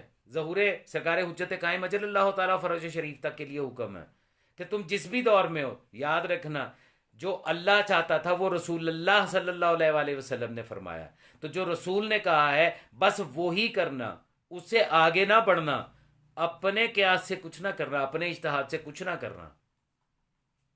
بس جو تمہیں کہا گیا ہے کہ یہ کرو وہ کرو، اور جس سے کہا گیا کہ یہ نہ کرو وہ نہ کرو. جو اس کا اوپر عمل نہیں کرتا، جو کسی بھی معاملے میں اپنے اجتہاد کو لے کے آتا ہے، اپنے فلسفے کو لاتا، اپنی نام نہاد معرفت کے نام کے اوپر عجیب و غریب باتیں کرتا ہے، وہ اس آیت کے ذیل میں آئے گا، اس کی زد میں آئے گا جس میں پروردگار کہہ رہا ہے لا تقدموا بین یدی اللہ و رسول، اللہ اور رسول سے، اس کے رسول سے آگے نہ بڑھو. دین میں جب آپ نے کوئی بات بھی ایسی کہی جو اللہ اور اس کے رسول صلی اللہ علیہ وآلہ وسلم اور ائمہ معصومین علیہ الصلوۃ والسلام نے بیان نہیں فرمائی، تو آپ نے تقدم اختیار کیا، آپ آگے بڑھ گئے.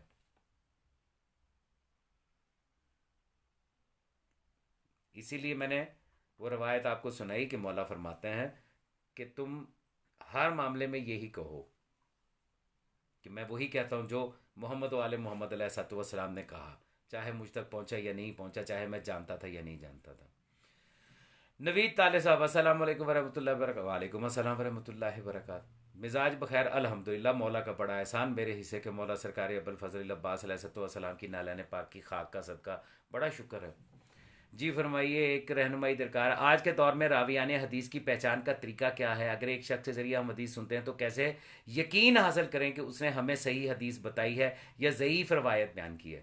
میرے بھائی ایک بات تو میری یاد رکھیے گا، میں نے ابھی نوید طالب صاحب آپ کے آنے سے تھوڑی دیر پہلے، سوال سے پہلے یہ میں بات کر رہا تھا کہ اللہ عز و جل نے جہاں نماز روزہ آپ پر واجب کیا نا، وہاں پہ دو چیزیں اور واجب کی ہیں۔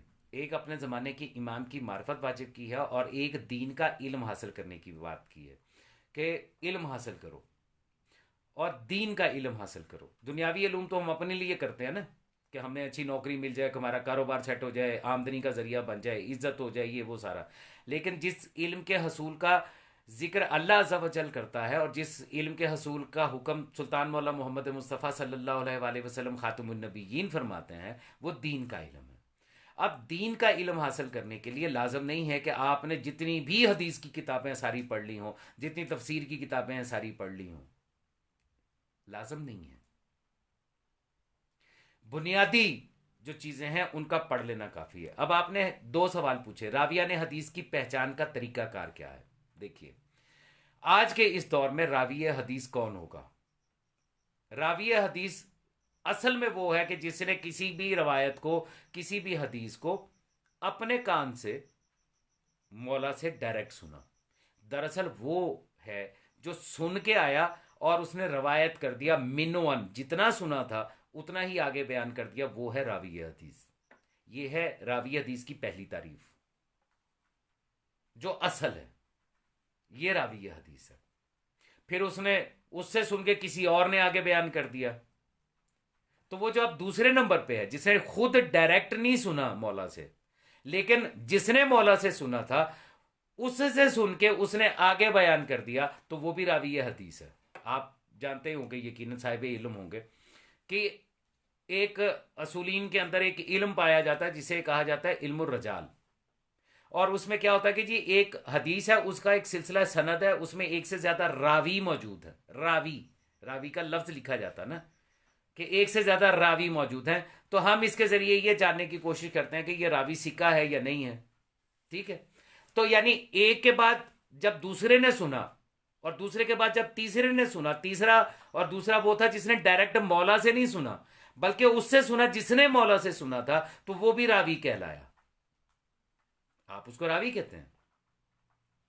آج جو ہمارے پاس جو سندیں موجود ہیں حدیث کی، جس کے اوپر اصولین بڑا زور دیتے ہیں کہ صحیح السند ہونا چاہیے، اس کے اندر پتا چلا جی 8 راوی ہیں یا 10 راوی ہیں،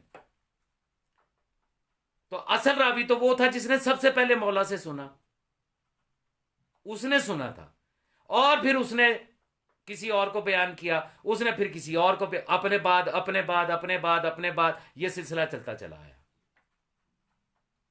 تو اس کا مطلب یہ ہوا کہ جو ڈائریکٹ مولا سے سنے دراصل وہ راوی ہے، اور پھر جو کوئی اس سے سنے جس نے مولا سے سنا ہوا ہے اور وہ بیان کرے تو وہ بھی راوی ہے، وہ بھی راوی حدیث کہلائے گا۔ تو یہ اصول طے ہو گیا نا نوید طالب صاحب، کہ جو مولا کا فرمان بیان کرے گا وہ راوی کہلائے گا۔ اب اس نے کیسے حاصل کیا ہے وہ فرمان؟ اس کے دو ہی طریقے ہیں، ایک ڈائریکٹ سنا ہو، دوسرا طریقہ کیا، کسی سے سنا ہو، جس نے مولا سے سنا تھا اس سے سنا ہو۔ آج کے اس دور کے اندر ہر وہ شخص راوی حدیث ہے، ہر وہ شخص، یہ آپ کے پہلے حصے کا جو جواب ہے وہ دے رہا ہوں، ہر وہ شخص راوی حدیث ہے جو حدیث کو بیان کرتا ہے۔ جو حدیث کو بیان نہیں کرتا وہ راوی حدیث نہیں ہے۔ پہلی بات، پہچان کا طریقہ کار کیا ہے؟ آج کل کے دور میں کیسے پتہ چلے گا جی؟ تو اس کا معیار ہے کتب احادیث، وہ تمام کتب جن کے اندر احادیث آج بھی موجود ہیں، جن کو پڑھ کے آپ کے مرجع تقلید آیت اللہ العظمیٰ بنتے ہیں اپنے دعوے کے مطابق۔ ویسے وہ پڑھتے پڑھتے کوئی نہیں ہے، وہ شرح لمہ پڑھ کے ہی فارغ ہو جاتے ہیں، فلسفہ منطق شرح لمہ اور لمہ بس کافی ہے، بن گئے مرج تکلیف. لیکن جو حدیث کتابوں سے پڑھ کر آپ کو بیان کر رہا ہے وہ بھی جیسے پہلا جو تھا جس نے ڈائریکٹ سنا تھا وہ بھی راوی, اور جس نے چوتھے نمبر پر اس سے سنا جس نے پہلے سے اور دوسرے سے اور تیسرے سے سنا تھا وہ بھی راوی, ویسے ہی آج کے دور میں بھی راوی حدیث وہی کہلائے گا جو آپ کے سامنے حدیث پڑھے گا, اور وہ آپ ہوں گے. یہ ہوگی پہلی بات. دوسری بات, ہم یہ یقین کیسے حاصل کریں کہ جو حدیث ہمارے سامنے بیان کی گئی ہے وہ صحیح ہے یا ضعیف؟ یہ آپ کا دوسرا سوال ہے, اور آپ کے بعد میں آج کا یہ جو سلسلہ یہ یہاں پہ ختم کروں گا آپ کے سوال کے بعد. میرا خیال ہے شاید 1-1.5 گھنٹے سے زیادہ ہی ہو گیا ہوگا. اینی ہاؤ, ہم کیسے یقین حاصل کریں کہ جو حدیث بیان کی گئی ہے وہ صحیح ہے یا نہیں صحیح؟ تو اس کے لیے ہمیں معیار جو ہے وہ کیا میں مقرر کروں گا, آپ مقرر کریں گے, یا کوئی بشر مقرر کرے گا؟ کیسے مقرر ہوگا؟ ہمیں کیسے پتہ چلے گا کہ کون سی حدیث صحیح ہے یا غلط ہے؟ اگر تو اجماع امت کے ذریعے آپ تسلیم کرتے ہیں کہ اجماع امت اب ہمیں بتائے گا کہ کیسے یقین حاصل ہوگا, تو پھر اجماع امت کے باقی معاملات بھی تسلیم کر لیں. اور اگر آپ سمجھتے ہیں کہ ہمیں وہی ماننا ہے کہ جو مولا نے فرمایا ہے, تو پھر مولا سرکار صادق عالم محمد علیہ الصلوۃ والسلام یہ فرماتے ہیں کہ جب تمہارے پاس ہماری کوئی خبر پہنچے, کوئی حدیث پہنچے, کوئی روایت پہنچے, تو اسے قرآن اور درایت پہ پرکھو. مل جائے تسلیم کرو, نہ ملے تو ترک کر دو, چھوڑ دو. پتہ یہ چلا کہ اس فرمان کے مطابق ہمارے ہاں یہ ضعیف, مرسل, متواتر, مقطوع, مرفوع, احسن اور صحیح, ہمارے پاس تو یہ قسمیں ہی نہیں ہیں.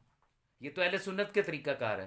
یہ تو وہ ہے کہ جو طریقہ کار بنایا تھا اہل سنت کے پہلے امام نعمان ابن ثابت نے, ابو حنیفہ نے. یہ تو اس کا طریقہ کار ہے. یہ حدیثوں کی جتنی قسمیں ہیں یہ ساری اہل سنت سے لی گئی ہیں.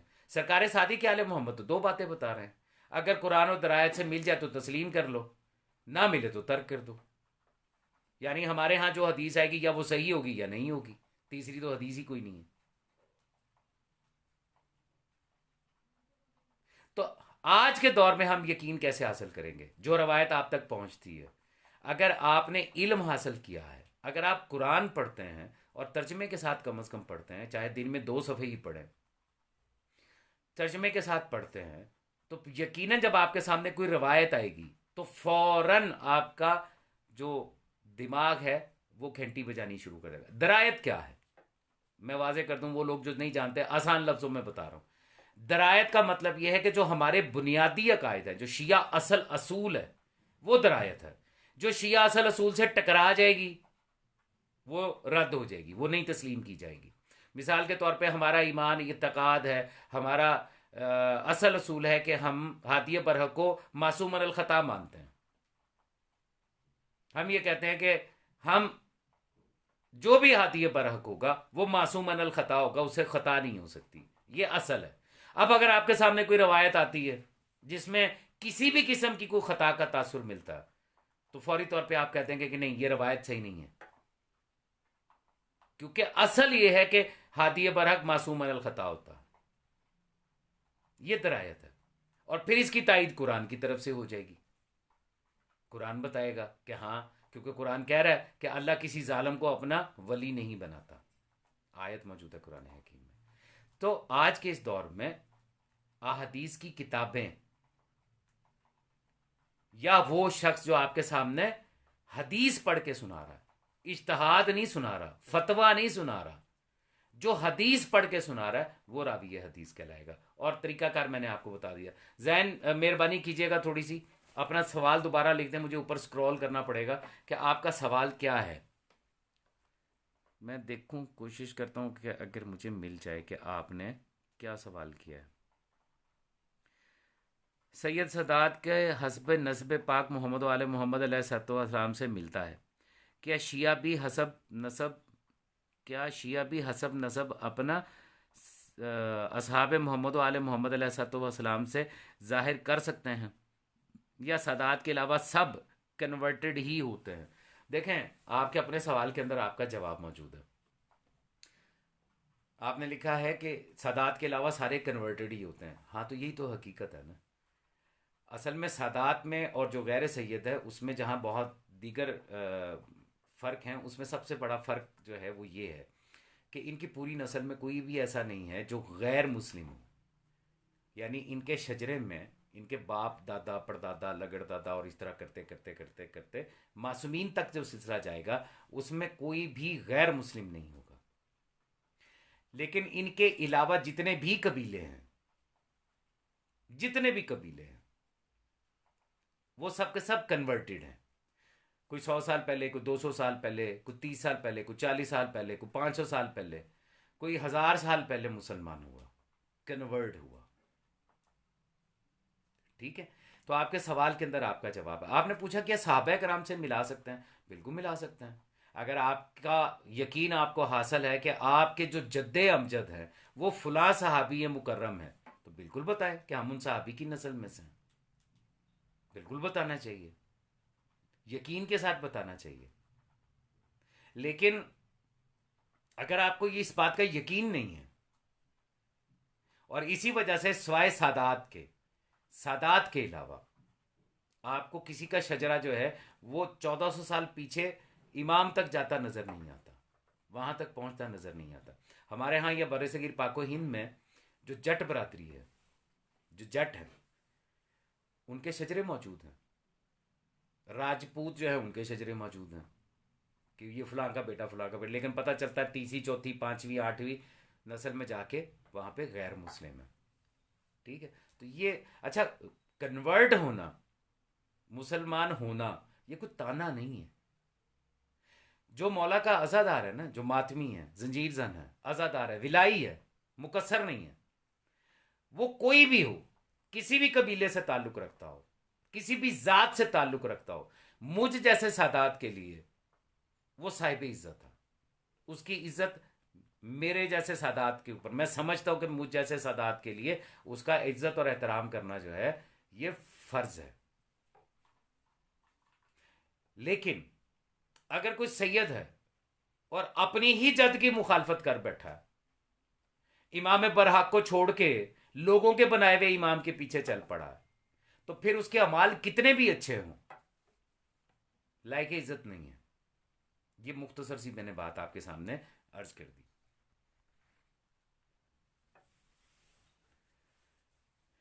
نوید طالب صاحب، میں نے آپ کے سوال کا جواب میں نے دے دیا کہ قرآن اور درائت کا طریقہ بتایا ہے سرکار صادق عالم محمد علیہ. میں نے آپ کو مثال بھی دے دی کہ درائت جو ہے وہ شیعہ اصل اصول ہے. اب دیکھیں،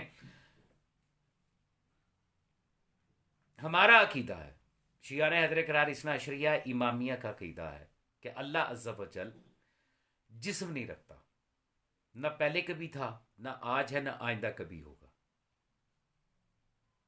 اس نے اپنی مخلوق میں اپنا تعارف اپنے مظہر کے ذریعے کروایا. وہ تمام مظاہرین علیہ الصلوۃ والسلام، یعنی محمد والے محمد علیہ الصلوۃ والسلام، ان کے ذریعے اللہ عز و جل کی پہچان ہوئی. یہ ہمارا عقیدہ ہے. یوم الست جب اقرار لیا گیا، پوچھا گیا الستو بربکم، تو وہ اقرار بھی اللہ عز و جل نے خود نہیں لیا، کیونکہ وہ تو سامنے آ نہیں سکتا. اس کا تو نور ہی نہ قابل اشارہ ہے. آپ یہ بھی نہیں کہہ سکتے کہ وہ اللہ کا نور ہے. تجھے سامنے نہیں آ سکتا، جو نطق نہیں کرتا، جو کلام نہیں کرتا، وہ کیسے پوچھتا الستو بربکم، بتاؤ تمہارا رب کون ہے؟ یقیناً اس کی طرف سے کوئی متعین تھا، جس نے اقرار لیا تھا اس کے لیے. شاید آپ کو حیرانی ہو، لیکن قرآن اس بات کی تائید کرتا ہے. معاہدہ حدیبیہ کے موقع کے اوپر جب درخت کے نیچے بیٹھ کے رسول اللہ بیعت لے رہے تھے، تو پروردگار عالم نے جو آیت نازل کی ہے وہ یہی کہا کہ یہ جو اے میرے حبیب آپ کے ہاتھ پہ بیعت کر رہے ہیں، یہ آپ کے ہاتھ پہ بیعت نہیں کر رہے، یہ مجھ اللہ کے ہاتھ پہ بیعت کر رہے ہیں، میرا ہاتھ ان کے ہاتھوں کے اوپر ہے. ہجرت کی شب رسول اللہ نکلے، آپ نے کنکریاں پھینکی. قرآن نے کہا وما رمیتا، یہ کنکریاں جو ہیں یہ آپ نے نہیں پھینکی، حتیٰ کہ آپ نے پھینکی ہیں، لیکن یہ آپ نے نہیں پھینکی، مجھ اللہ نے پھینکی. یعنی ان کا کرنے کو اللہ نے اپنا کرنا کہلایا. اسی طرح یوم الست پوچھا گیا الستو بربکم، بتاؤ تمہارا رب کون ہے. تو ہمارا ایمان ہے نا کہ اللہ عز و جل خود تو سامنے نہیں آتا، کوئی اس کی طرف سے تھا. یہ ہمارا اصل اصول ہو گیا کہ اللہ کا کوئی جسم نہیں ہے، وہ نہ پہلے کبھی سامنے آیا تھا، نہ روز محشر سامنے آئے گا. اب اگر کوئی آپ کے سامنے یہ روایت بیان کرے کہ روز محشر اللہ عز و جل آئے گا، کرسی پہ بیٹھے گا، پھر اپنی پڈلی پہ سے کپڑا ہٹائے گا، تو لوگ جو ہے وہ پہچان جائیں گے کہ یہ ہمارا اللہ ہے، تو آپ کیا کریں گے؟ فوراً آپ یہ کہیں گے کہ نہیں، جو اس طریقے کا کر رہا ہے وہ اللہ عز و جل نہیں ہے، اللہ عز و جل جسم اور جسمانیات سے پاک ہے. ایسا ہی ہے نا، اس کو درایت کہتے ہیں. اس کے لیے آپ کو کوئی لمبی چوڑی راویوں کی تصدیق کرنے کی ضرورت نہیں ہے. اچھا ایک بات اور ہے، آپ نے جو موضوع چھیڑ دیے اس کو تھوڑا سا لمبا ہو جائے گا، لیکن اس کو سمجھانے کی کوشش کر رہا ہوں میں. نوید طالب صاحب آپ سے متوجہ، آپ سے مخاطب ہوں، متوجہ رہیے گا. علم الرجال کے تحت اگر کسی حدیث کی جتنے بھی راوی ہیں سند کی تصدیق ہو جائے کہ جی یہ صحیح السند ہے، تو کیا اس کے بعد جو روایت ہوگی، جو حدیث ہوگی جس کی سند ساری صحیح نکل آئی، اس کی تحقیق نہیں کریں گے؟ اس کو ویسے ہی مان لیں گے چاہے اس کے اندر کچھ بھی لکھا ہو؟ نہیں کریں گے، کیونکہ وہ سند کی تصدیق کرنے کے بعد بھی، سارے راوی سکہ ہونے کے بعد بھی، آپ کو متن حدیث کو قرآن اور درایت پر پرکھنا پڑے گا. یہ میں چیلنج کے ساتھ بات کر رہا ہوں نوید طالب، یہ میں چیلنج کے ساتھ بات کر رہا ہوں. جس کا دل کرتا ہے جس مرضی اپنے عالم سے پوچھ لیجئے کہ اگر کسی حدیث کی ساری سند صحیح ہو تو کیا اس کے بعد اس کے متن کو، حدیث کے متن کو جو اس کے اندر لکھا ہوا ہے، جو مضمون ہے، اس کو ہم منو ان تسلیم کریں گے یا اس کی تائید اور تصدیق کریں گے قرآن اور درایت سے؟ تو وہ کہے گا بھائی قرآن اور درایت سے اس کو پھر بھی پرکھنا پڑے گا.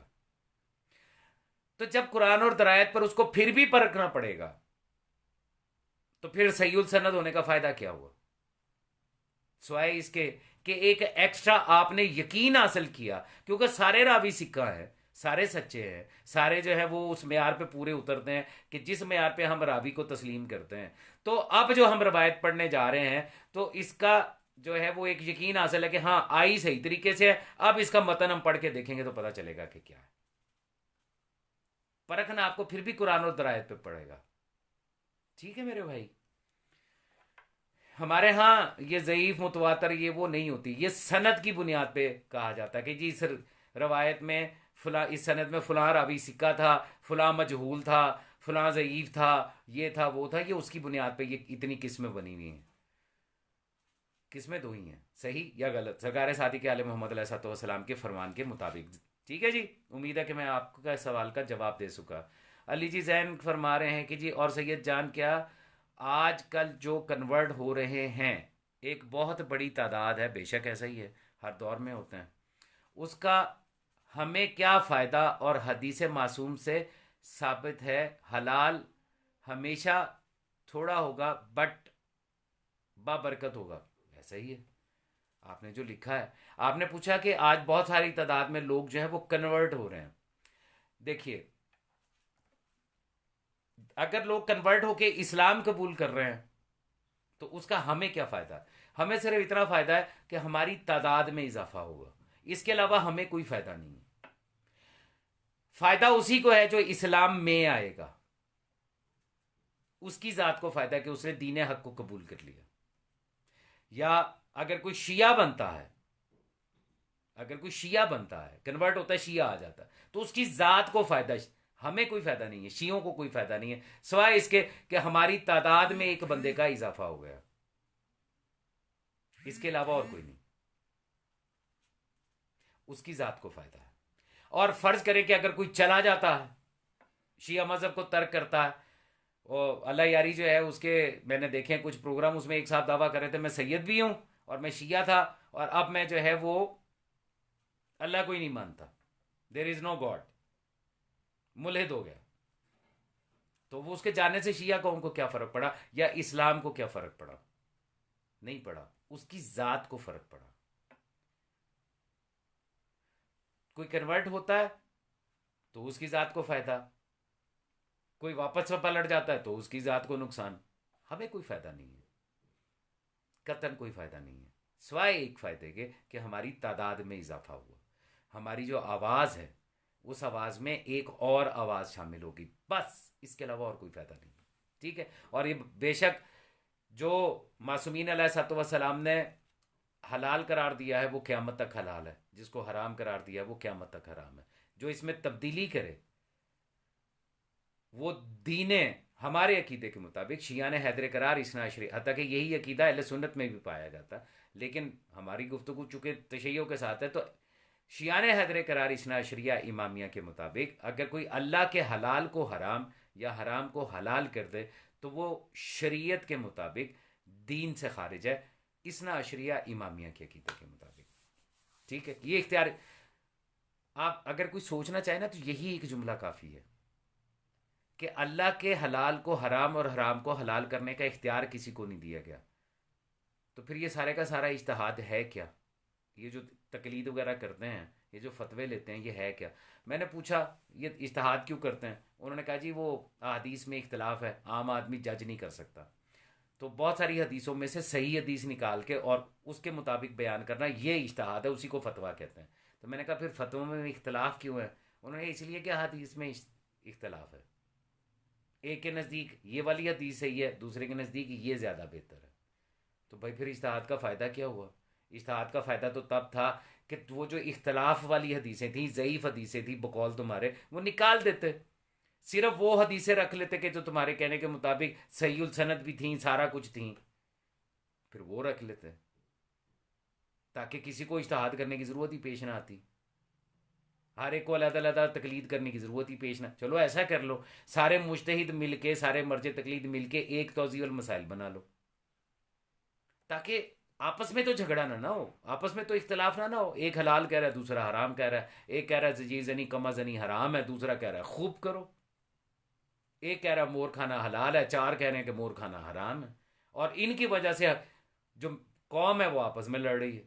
ایک کہہ رہا ہے زنجیر زنی کرنے والا غالی نصیری ہے، دوسرا کہتا ہے زنجیر زنی کرنے والا ہی تو مولائی ہے، جو نہیں کرتا، جو اس کی مخالفت کرتا ہے وہ حرام زادہ، وہ اس کو حرام زادہ، وہ اس کو حرام زادہ. تقی ہاشمی کے ساتھ جب میری بحث ہو رہی تھی تو جو موضوع تھا وہ جانتے ہیں وہ کیا تھا؟ حتیٰ کہ اس کے اوپر میری بھی بڑی خراب بہت ساری ویڈیوز بنی کہ جی حسنین حیدر نے یہ کہہ دیا. موضوع یہ تھا، میرا تقی ہاشمی کو چیلنج یہ تھا کہ علی ولی اللہ کی گواہی سے نماز باطل نہیں ہوتی.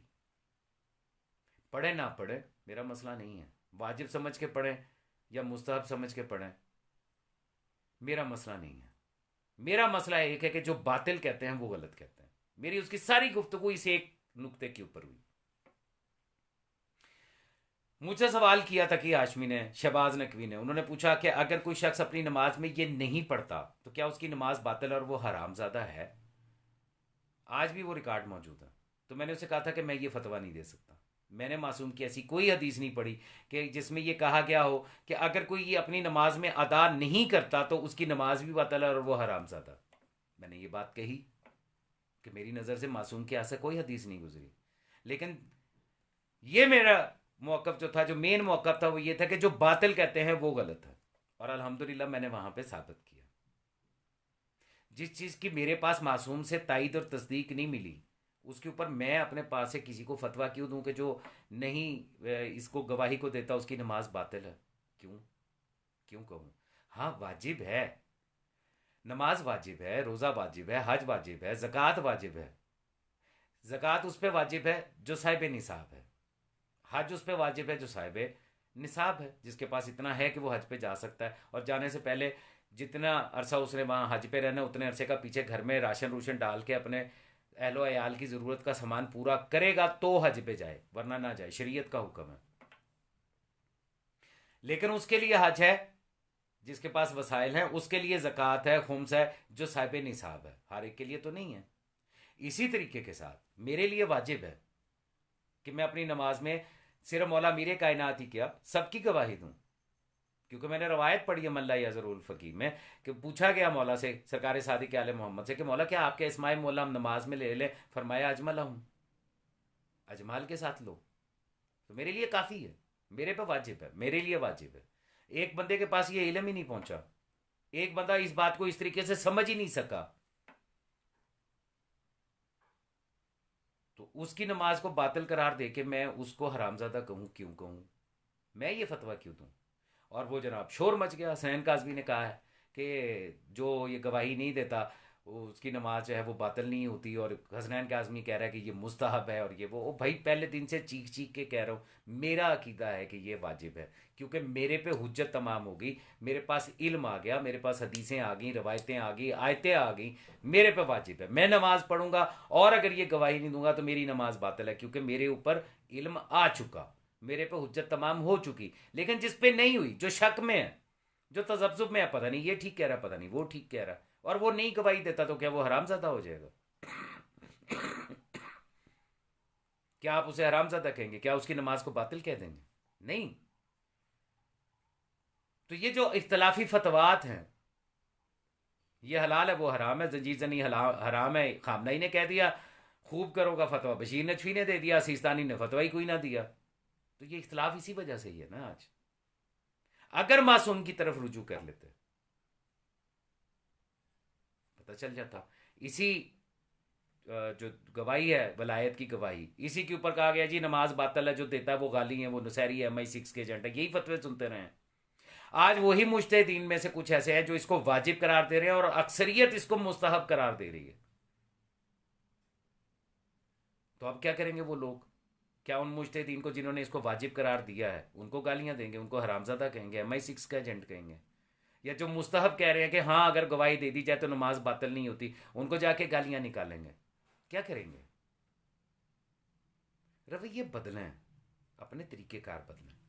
ٹھیک ہے، اجازت دیجیے گا، کافی وقت لگ گیا اور آپ کی زحمتوں کو تمام کرتا ہوں. میرا خیال تقریباً 1 گھنٹہ اور 40 منٹ ہو گئے. زندگی رہی تو انشاءاللہ کل یا پرسوں میں پھر حاضر خدمت ہوں گا. اس طرح دیکھیں جیسے آج گفتگو ہوئی ہے نا، ایک سوال ہوا، اس کے اوپر گفتگو ہوئی، بہت ساری چیزیں سمجھ میں آئیں، کچھ چیزیں جو ہے وہ جو پہلے معلوم نہیں تھی وہ سامنے آئیں. یہ طریقہ کار ہے گفتگو کا. اس طریقے سے گفتگو کیجیے، میں حاضر ہوں، مجھے کوئی مسئلہ نہیں ہے. جو خاص سوالات ہیں، اچھا ہاں، یہ جو سید ذاتی سے عقد کا معاملہ تھا، اس معاملے کے اوپر میں نے 5 نشستوں میں اپنے یوٹیوب چینل کے اوپر، جس کے لنک میں نے یہاں شیئر کیے ہوئے ہیں، وہ 5 نشستیں، اور بالخصوص جو آخری نشست ہے اس کے اندر میں نے اپنے وہ تمام دلائل رکھ دی ہیں جس کے تحت میں یہ سمجھتا ہوں کہ حرمت ثابت ہوتی ہے کہ سید زادی کا عقد غیر سید سے نہیں ہو سکتا. میں نے لفظ استعمال کیا میں یہ سمجھتا ہوں، کیونکہ وہ جو دلائل میں نے وہاں رکھے ہیں وہاں سے ثابت ہوتا ہے کہ سید زادی کا عقد غیر سید سے نہیں ہو سکتا. آپ میں سے اگر کوئی پوچھ سے، آپ سے کوئی جاننا چاہے کہ وہ دلائل کیا ہے، تو وہ وہاں جا کے دیکھ لیجئے. میرے چینل کے اوپر 1 1 گھنٹے کی نشست ہے، دیکھ لیں، اس میں جا کے آپ کو پتہ چل جائے گا کہ وہ دلائل کیا ہے. اللہ یاری کے جو فینس ہیں جو آج یہ ہے، یا وہ لوگ جو آج اس چیز کے قائل ہیں کہ سید زادی کا عقد غیر سید سے ہو سکتا ہے، ان سے گزارش ہے کہ جو میں نے آخری میری 5ویں جو نشست ہے اس کو 1 گھنٹہ برداشت کر کے دیکھ لیں. جو دلیل میں نے اس میں دی ہے وصیت امام موسیٰ کاظم علیہ السلام کے وہ جملے جو میں نے بیان کیے ہیں، جو آپ لوگوں کے سامنے بیان نہیں کیے جاتے، چھپائے جاتے ہیں، اور صرف اتنا کہا گیا کہ جی وہ اس زمانے میں ان کے پاس پیسے نہیں تھے، اسی لیے انہوں نے اپنی شہزادیوں کے جو ہیں وہ عقد مبارک نہیں کیے. اس کی رد میں نے اپنی 5ویں نشست میں کی ہے. کوشش کیجئے گا وہاں جائیے، اس کو سنیے، اس کو دیکھیے، اور اصل وجہ پہچانیے. چونکہ میں یہ بات وہاں پہ کر چکا ہوں، یہاں پہ آخر میں وہی جملہ دہرا رہا ہوں. اس میں جو دلیل میں نے قائم کی ہے اپنی 5ویں قسط کے اندر، لاسٹ ایپیسوڈ میں، سرکار امام موسیٰ کاظم علیہ السلام کی وصیت کا ایک جملہ ہے. آپ نے فرمایا کہ میرے بیٹے اور بیٹیاں، ان میں سے اگر کوئی فوت ہو جاتا ہے تو اس کا جو ورثہ ہوگا، اور فوت ایسے ہوتا ہے کہ اس کی کوئی اولاد نہیں ہے، اس کا جو ورثہ ہوگا، اس کا جو ترکہ ہوگا، وہ باقی تمام اولاد میں تقسیم ہو جائے گا. لیکن اگر کوئی بیٹی ایسی ہے کہ جس کا نکاح غیر بنو ہاشم میں ہوا ہے تو اس کو وہ ترکہ نہیں ملے گا. صرف ان کو ملے گا کہ جن بیٹیوں کے نکاح بنو ہاشم میں ہوئے ہیں. جو بنو ہاشم سے باہر کسی جگہ بیاہی گئی اس کو اس میں سے حصہ نہیں ملے گا. وراثت سے مائنس کیا ہے سرکار امام موسیٰ کاظم علیہ السلام نے. تفصیل آپ وہاں جا کے پڑھ لیجئے گا، انشاءاللہ آپ کو دلیل مل جائے گی. مولا سلامت رکھے تمام مولائی ماتمی زنجیر زن عزاداروں کو، اپنی پناہ میں رکھیں ہم سب کے عقیدوں کو، اور ہر ایک کی جان مال عزت اور آبرو کو. لاکھوں کروڑوں درود و سلام محمد و آل محمد علیہ السلام پر، اور اتنی ہی لعنت ان کے ہر رنگ، ہر نسل، ہر شکل کے، ہر دور کے دشمن پر، چاہے وہ پچھلے دور میں تھا، آج ہے، یا آنے والے دور میں ہے. بالخصوص مخدومہ کائنات صلوات اللہ علیہا ام ابیہا بنت رسول اللہ صلی اللہ علیہ وآلہ وسلم، حجاب اللہ اکبر کہ ہر قسم کے دشمن پہ لعنت، بے شمار لعنت. سلوات پر حسین، لاکھوں کروڑوں دعاؤں کی ایک ہی دعا، اللہم اجل ولی کل فرج. اس سے بڑی دعا آج کل کے دور میں اور کوئی نہیں ہے. آپ یقین کریں، اپنی دعائیں چھوڑ کے یہ دعا مانگنی شروع کر دیں. اگر یہ ہو گیا، اللہم اجل ولی کل فرج جو آپ کہتے ہیں، اگر تعجیل فرج ہو گئی، ہماری ساری مصیبتیں دور ہو جائیں گی، ہماری ساری پریشانیاں دور ہو جائیں گی، ہمارے اوپر آج جتنی بھی تنگیاں ہیں سب ختم ہو جائیں گی اگر یہ دعا قبول ہوگی. اللہم اجل ولی کل فرج. اجازت دیجیے گا. یا علی علیہ السلام.